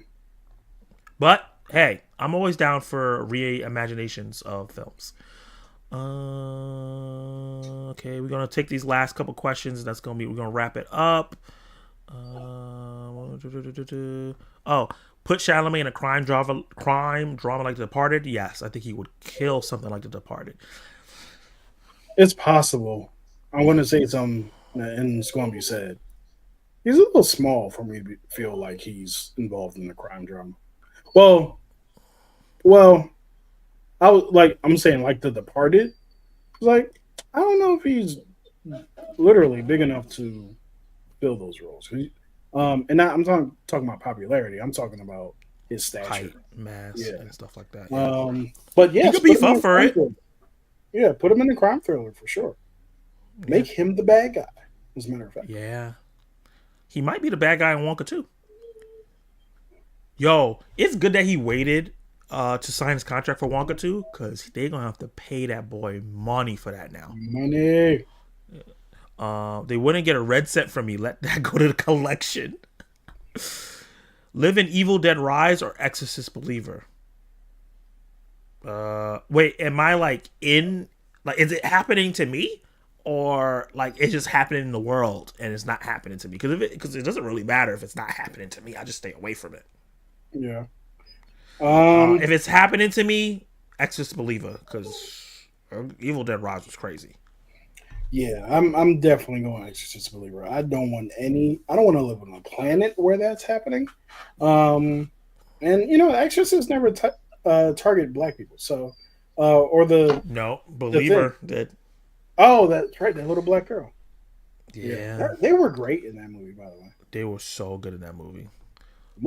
American Pie 5, someone dies. Should it be an all-out slasher? That would be funny if they did like a parody slasher. Yeah. That would spruce it up a little bit. That would be funny. Can we not put Chalamet in everything? I'm not getting the appeal. That's fair. I don't think he's in a lot. Yeah. Let's see. He did. Well, I guess he's had a couple movies back to back to back. Dune, Wonka, Dune Part 2, the biopic he just did. He has Marty Supreme coming out this year. That he's doing Dune again, and he's also in another biopic. I hope you're not the biopic guy. The Dune movies are, young man, you got to cease and desist. And desist. So, but his Dune movies are years apart, so it's not like yeah. But I don't think he probably does. He have like one movie a year, maybe. I'm trying to think. No, because I'm pretty sure he had 2 movies last year. Yes, he had 2 movies last year. The year before he had Wonka, but I don't think he had another movie. Wonka and something else too. Was it Dune Part 1? No, it can't be. Dune Part 1 came out during the pandemic. We can look this up. Why am I asking questions? Yeah. Timothy Chalamet. I think he's one of the best young actors, but I know everyone doesn't believe that. Mm-hmm. Let's see. He had 3 movies in 2021. 3 movies in 2021. Dune. Yeah. He had 1 movie in 22, 1 movie in 24, and French. 2 movies in 24. And they were months apart. Yeah, but like he wasn't the star of the French Dispatch. He had like a little small part in that, and then also Don't Look Up. He also had a small part in that, and that didn't even come out in theaters. I didn't know he was in Little Women. Yeah, I love that movie. Surprisingly enough, that's the guy that likes the main character. I don't think I knew who he was at that point. Yeah, me neither. I didn't know, and until after I was like, oh. And then I watched Interstellar. I was like, he's in Interstellar. Yeah, so he's working consistently, but I don't think it doesn't feel like he's in everything, because I think he doesn't do a ton of big movies. Right. They say the same thing about Zendaya too. She's in She's in everything. everything. You know, I don't know. I don't know if that's the case. I don't feel like I see her a lot. Let's see. We got Euphoria. That's a move. That's a show. She was in Challenges last year, and Dune. And then she was a Spider-Man in 2021, so that's 3 years apart. She was in Spider-Man and Dune, but that was 3 years apart. And then 2 years before that, she was in Spider-Man again. And then 2 years before that, she was in Spider-Man again. So, and she had Malcolm Marie in 2020. She's not in a lot. Yeah, not a lot of movies, Uh, but every time she's in one, she's good. yeah. Charlamagne in a Departed style crime drama and let his charm shine. Don't fear it, embrace it. Yeah. Well, she had Malcolm and Marie with one of the greatest actors of all time. You so funny. Lakeith Stanfield for next Norman Bates and Psycho change things up. Yes, I think he plays crazy really well. Yeah, understated. Yeah, Super and understated. he's a handsome guy. Like when he cleans up, he's handsome. So it would work. It'd be If interesting. Emma Stone said no, Easy, who would you have cast for that role? If Emma Stone said no to Easy, Easy A. Ooh, who could do Easy A? I'm not familiar. You never seen Easy A? Ah, it's so good. It's so good. That was the movie that made her. I've seen this poster. I've never watched this movie. So I think you will love it. It's one of those movies that's just so fun. I'm way more on board for Steinfeld's Norman Bates or Bates-like character. Yeah, I am too. And also, speaking of Lakeith Stanfield, where the hell is Daniel Kaluuya? He won an Oscar. He was in Get Out. He was in Nope. He was been around, and I haven't seen him in a movie in a man long. I don't understand. He's so talented. Yeah. Dark Room, what's up, man? If you could redo money, what movie characters or creatures would you put on the 1, 5, and 2 and 10? Oh, if I could redo money and put like characters on the bills, that is a question that is. Oh, I don't know. So you got to put Scrooge McDuck. You That's a have good one. to put Richie Rich. Yeah. You have to put. I was going to say Mr. Burns, but that man's crazy. But at the same time, Mr. Burns. Yeah. She said 5. It's the 1, the 5, the 2, 10, 20, 50, and 100. So you did 3 You have to characters. put Tony Stark, I was gonna say that Tony Stark, definitely. and I guess you could. I don't want to do 2 comic book characters, but you kind of could round it out with Batman. Yeah. I mean, he did have Rich as a hell. Batman credit card and Batman and Robin. Bat nipples. You know what I mean? Never leave the caves without it. You never leave the cave without it. Sport comedies: Kingpin, Major League, Dodgeball, The Longest Yard, Waterboy, Happy Gilmore, Caddyshack. So good list. Yeah. Instead of animated to live action, should they make live action anime? Maybe make it animated or CGI animate Little Giants. I do think that they should do like some live action films that did really well, but would like Flubber. I think Flubber as an animated movie would be great. Yeah, I think it has potential for sure. Live action to animated. Yeah. I would love to see Civil War,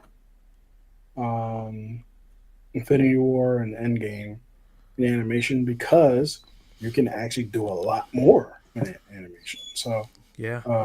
that would be A lot more characters and everything. Yep. And because of that, They you could kind of actually did it. use the characters that the MCU doesn't have. You know what I mean? Yeah. Because they don't really have any restrictions on what characters they can use in animation. It's not like DC. No. Mm, They kind of did it in Avengers Assemble. But yeah, I would like a movie. yeah.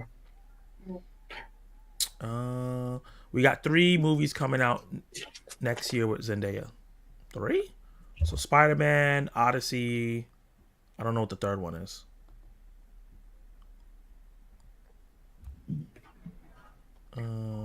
We got a Christopher Nolan movie next year. Spider. Oh, Dune. Dune is next year. I don't think so. That don't sound right. 4 movies I put in Criterion. Sorry to bother you. I still need to see that. Little Miss Sunshine. Have not seen that. The 5 Heartbeats. Have not seen that. They Clone Tyrone. Hell yeah, I love that movie. That's a good movie. What's happening where a lot of good movies just aren't revered? Yeah, it's just too much. Especially when you go straight to streaming like that. It's hard for it to, because I see people on Twitter all the time, yo, Lake Tyrone is so good, and it's just like, it's a Netflix movie, and they only put their buckets in like certain things. The one that pissed me off was The Five Bloods. Is a phenomenal movie, and Delroy Lindo gives one of the best performances I've ever seen, and he wasn't even nominated, which usually is the studio's fault, but still, it's like he was great in that movie. Yeah, I heard that he was phenomenal in that one, but he got like nominations other places, but not the Oscars. Yeah, Dune's coming out next year. It's already started filming. Oh, okay. Okay, I'm excited. I do kind of want to like get to the conclusion and get it over with. Not that I didn't like those movies, but I don't want to wait. You don't want to wait too long. Yeah. To see. Okay, so this is going to be the last question of the night. Make sequel to your favorite sports comedy, perhaps football movie comedy. Wildcats make sequel with Goldie Hawn, Woody Harrelson, Wesley Snipes. They are making a sequel to my favorite sports comedy, and that's Happy Gilmore 2. I'm kind of sad it's going to be a Netflix movie, so I feel like it's not going to be as theatrical as it needs to be, but yeah. Yeah, unfortunately, like I feel like Happy Gilmore wouldn't exactly kill at the box office. That's true. So yeah, it's just one of those things where it's like, God damn it. But you also never know though. Like That's if true. a movie that has notoriety like that can't get a chance, Sports comedy. Why is it listing TV series? Like the first Happy Gilmore was $12 million and they made $42 million at the box office. That's amazing. They should have given it to Let's see. No, because he's crashed out recently. Cuba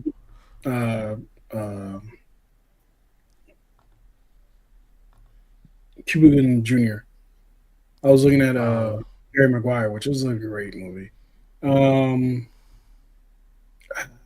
Some of these that they're listed as comedies are not comedies. So you got Challengers on here. That's not a comedy. You got Hustle on here. Hustle's another really good sports movie. It's not a comedy. You know what? Oh, I see 2. I see Talladega Nights, which is an amazing movie, but they don't really do well with sequels that are long out. It's rare. However, I would say, let's catch up with Waterboy. Let's see what he's up to these days. I would like to see that. That sounds good. Yeah. All right. Thank you guys for sticking with us. All the comments, all the back and forth, and everything, making this another fun, successful show. I appreciate every single one of you. You guys are all YouTubers as well, so subscribe to each other, and build on that community. This was episode 4 of Film Club. Episode 5 is next week. Mm-hmm. The 2 movies that are coming out. Well, actually, there's 3 movies coming out. Is it 3? Yeah, The Working Man, Yep. The Death of the Unicorn, and The Woman in the Yard. Yep. I'm probably seeing 2 of those movies. I'm probably not going to be watching The Working Man in theaters, unfortunately. But I'm going to be seeing. Well, I have tickets for The Woman in the Yard on Friday. I'm going to try to see Death of the Unicorn on Saturday night, Yep. and hopefully we get to talk about both those movies. So if you want to join in the conversation next week, check those out this weekend, and then we can have some fun. What about you, Kenny? I will be seeing all 3 of those movies this weekend. I'm probably going to do a double feature on Thursday, and I don't know if I'm going to the movies Friday. And you know what? The woman who I love has the car all day on Saturday, so I might just go on Friday to movies. I've never done a triple feature because that's insane. But I've yeah, done I'm it going to do a twice. double It's feature a on lot. Thursday, and then I'm going to see the last one on Friday.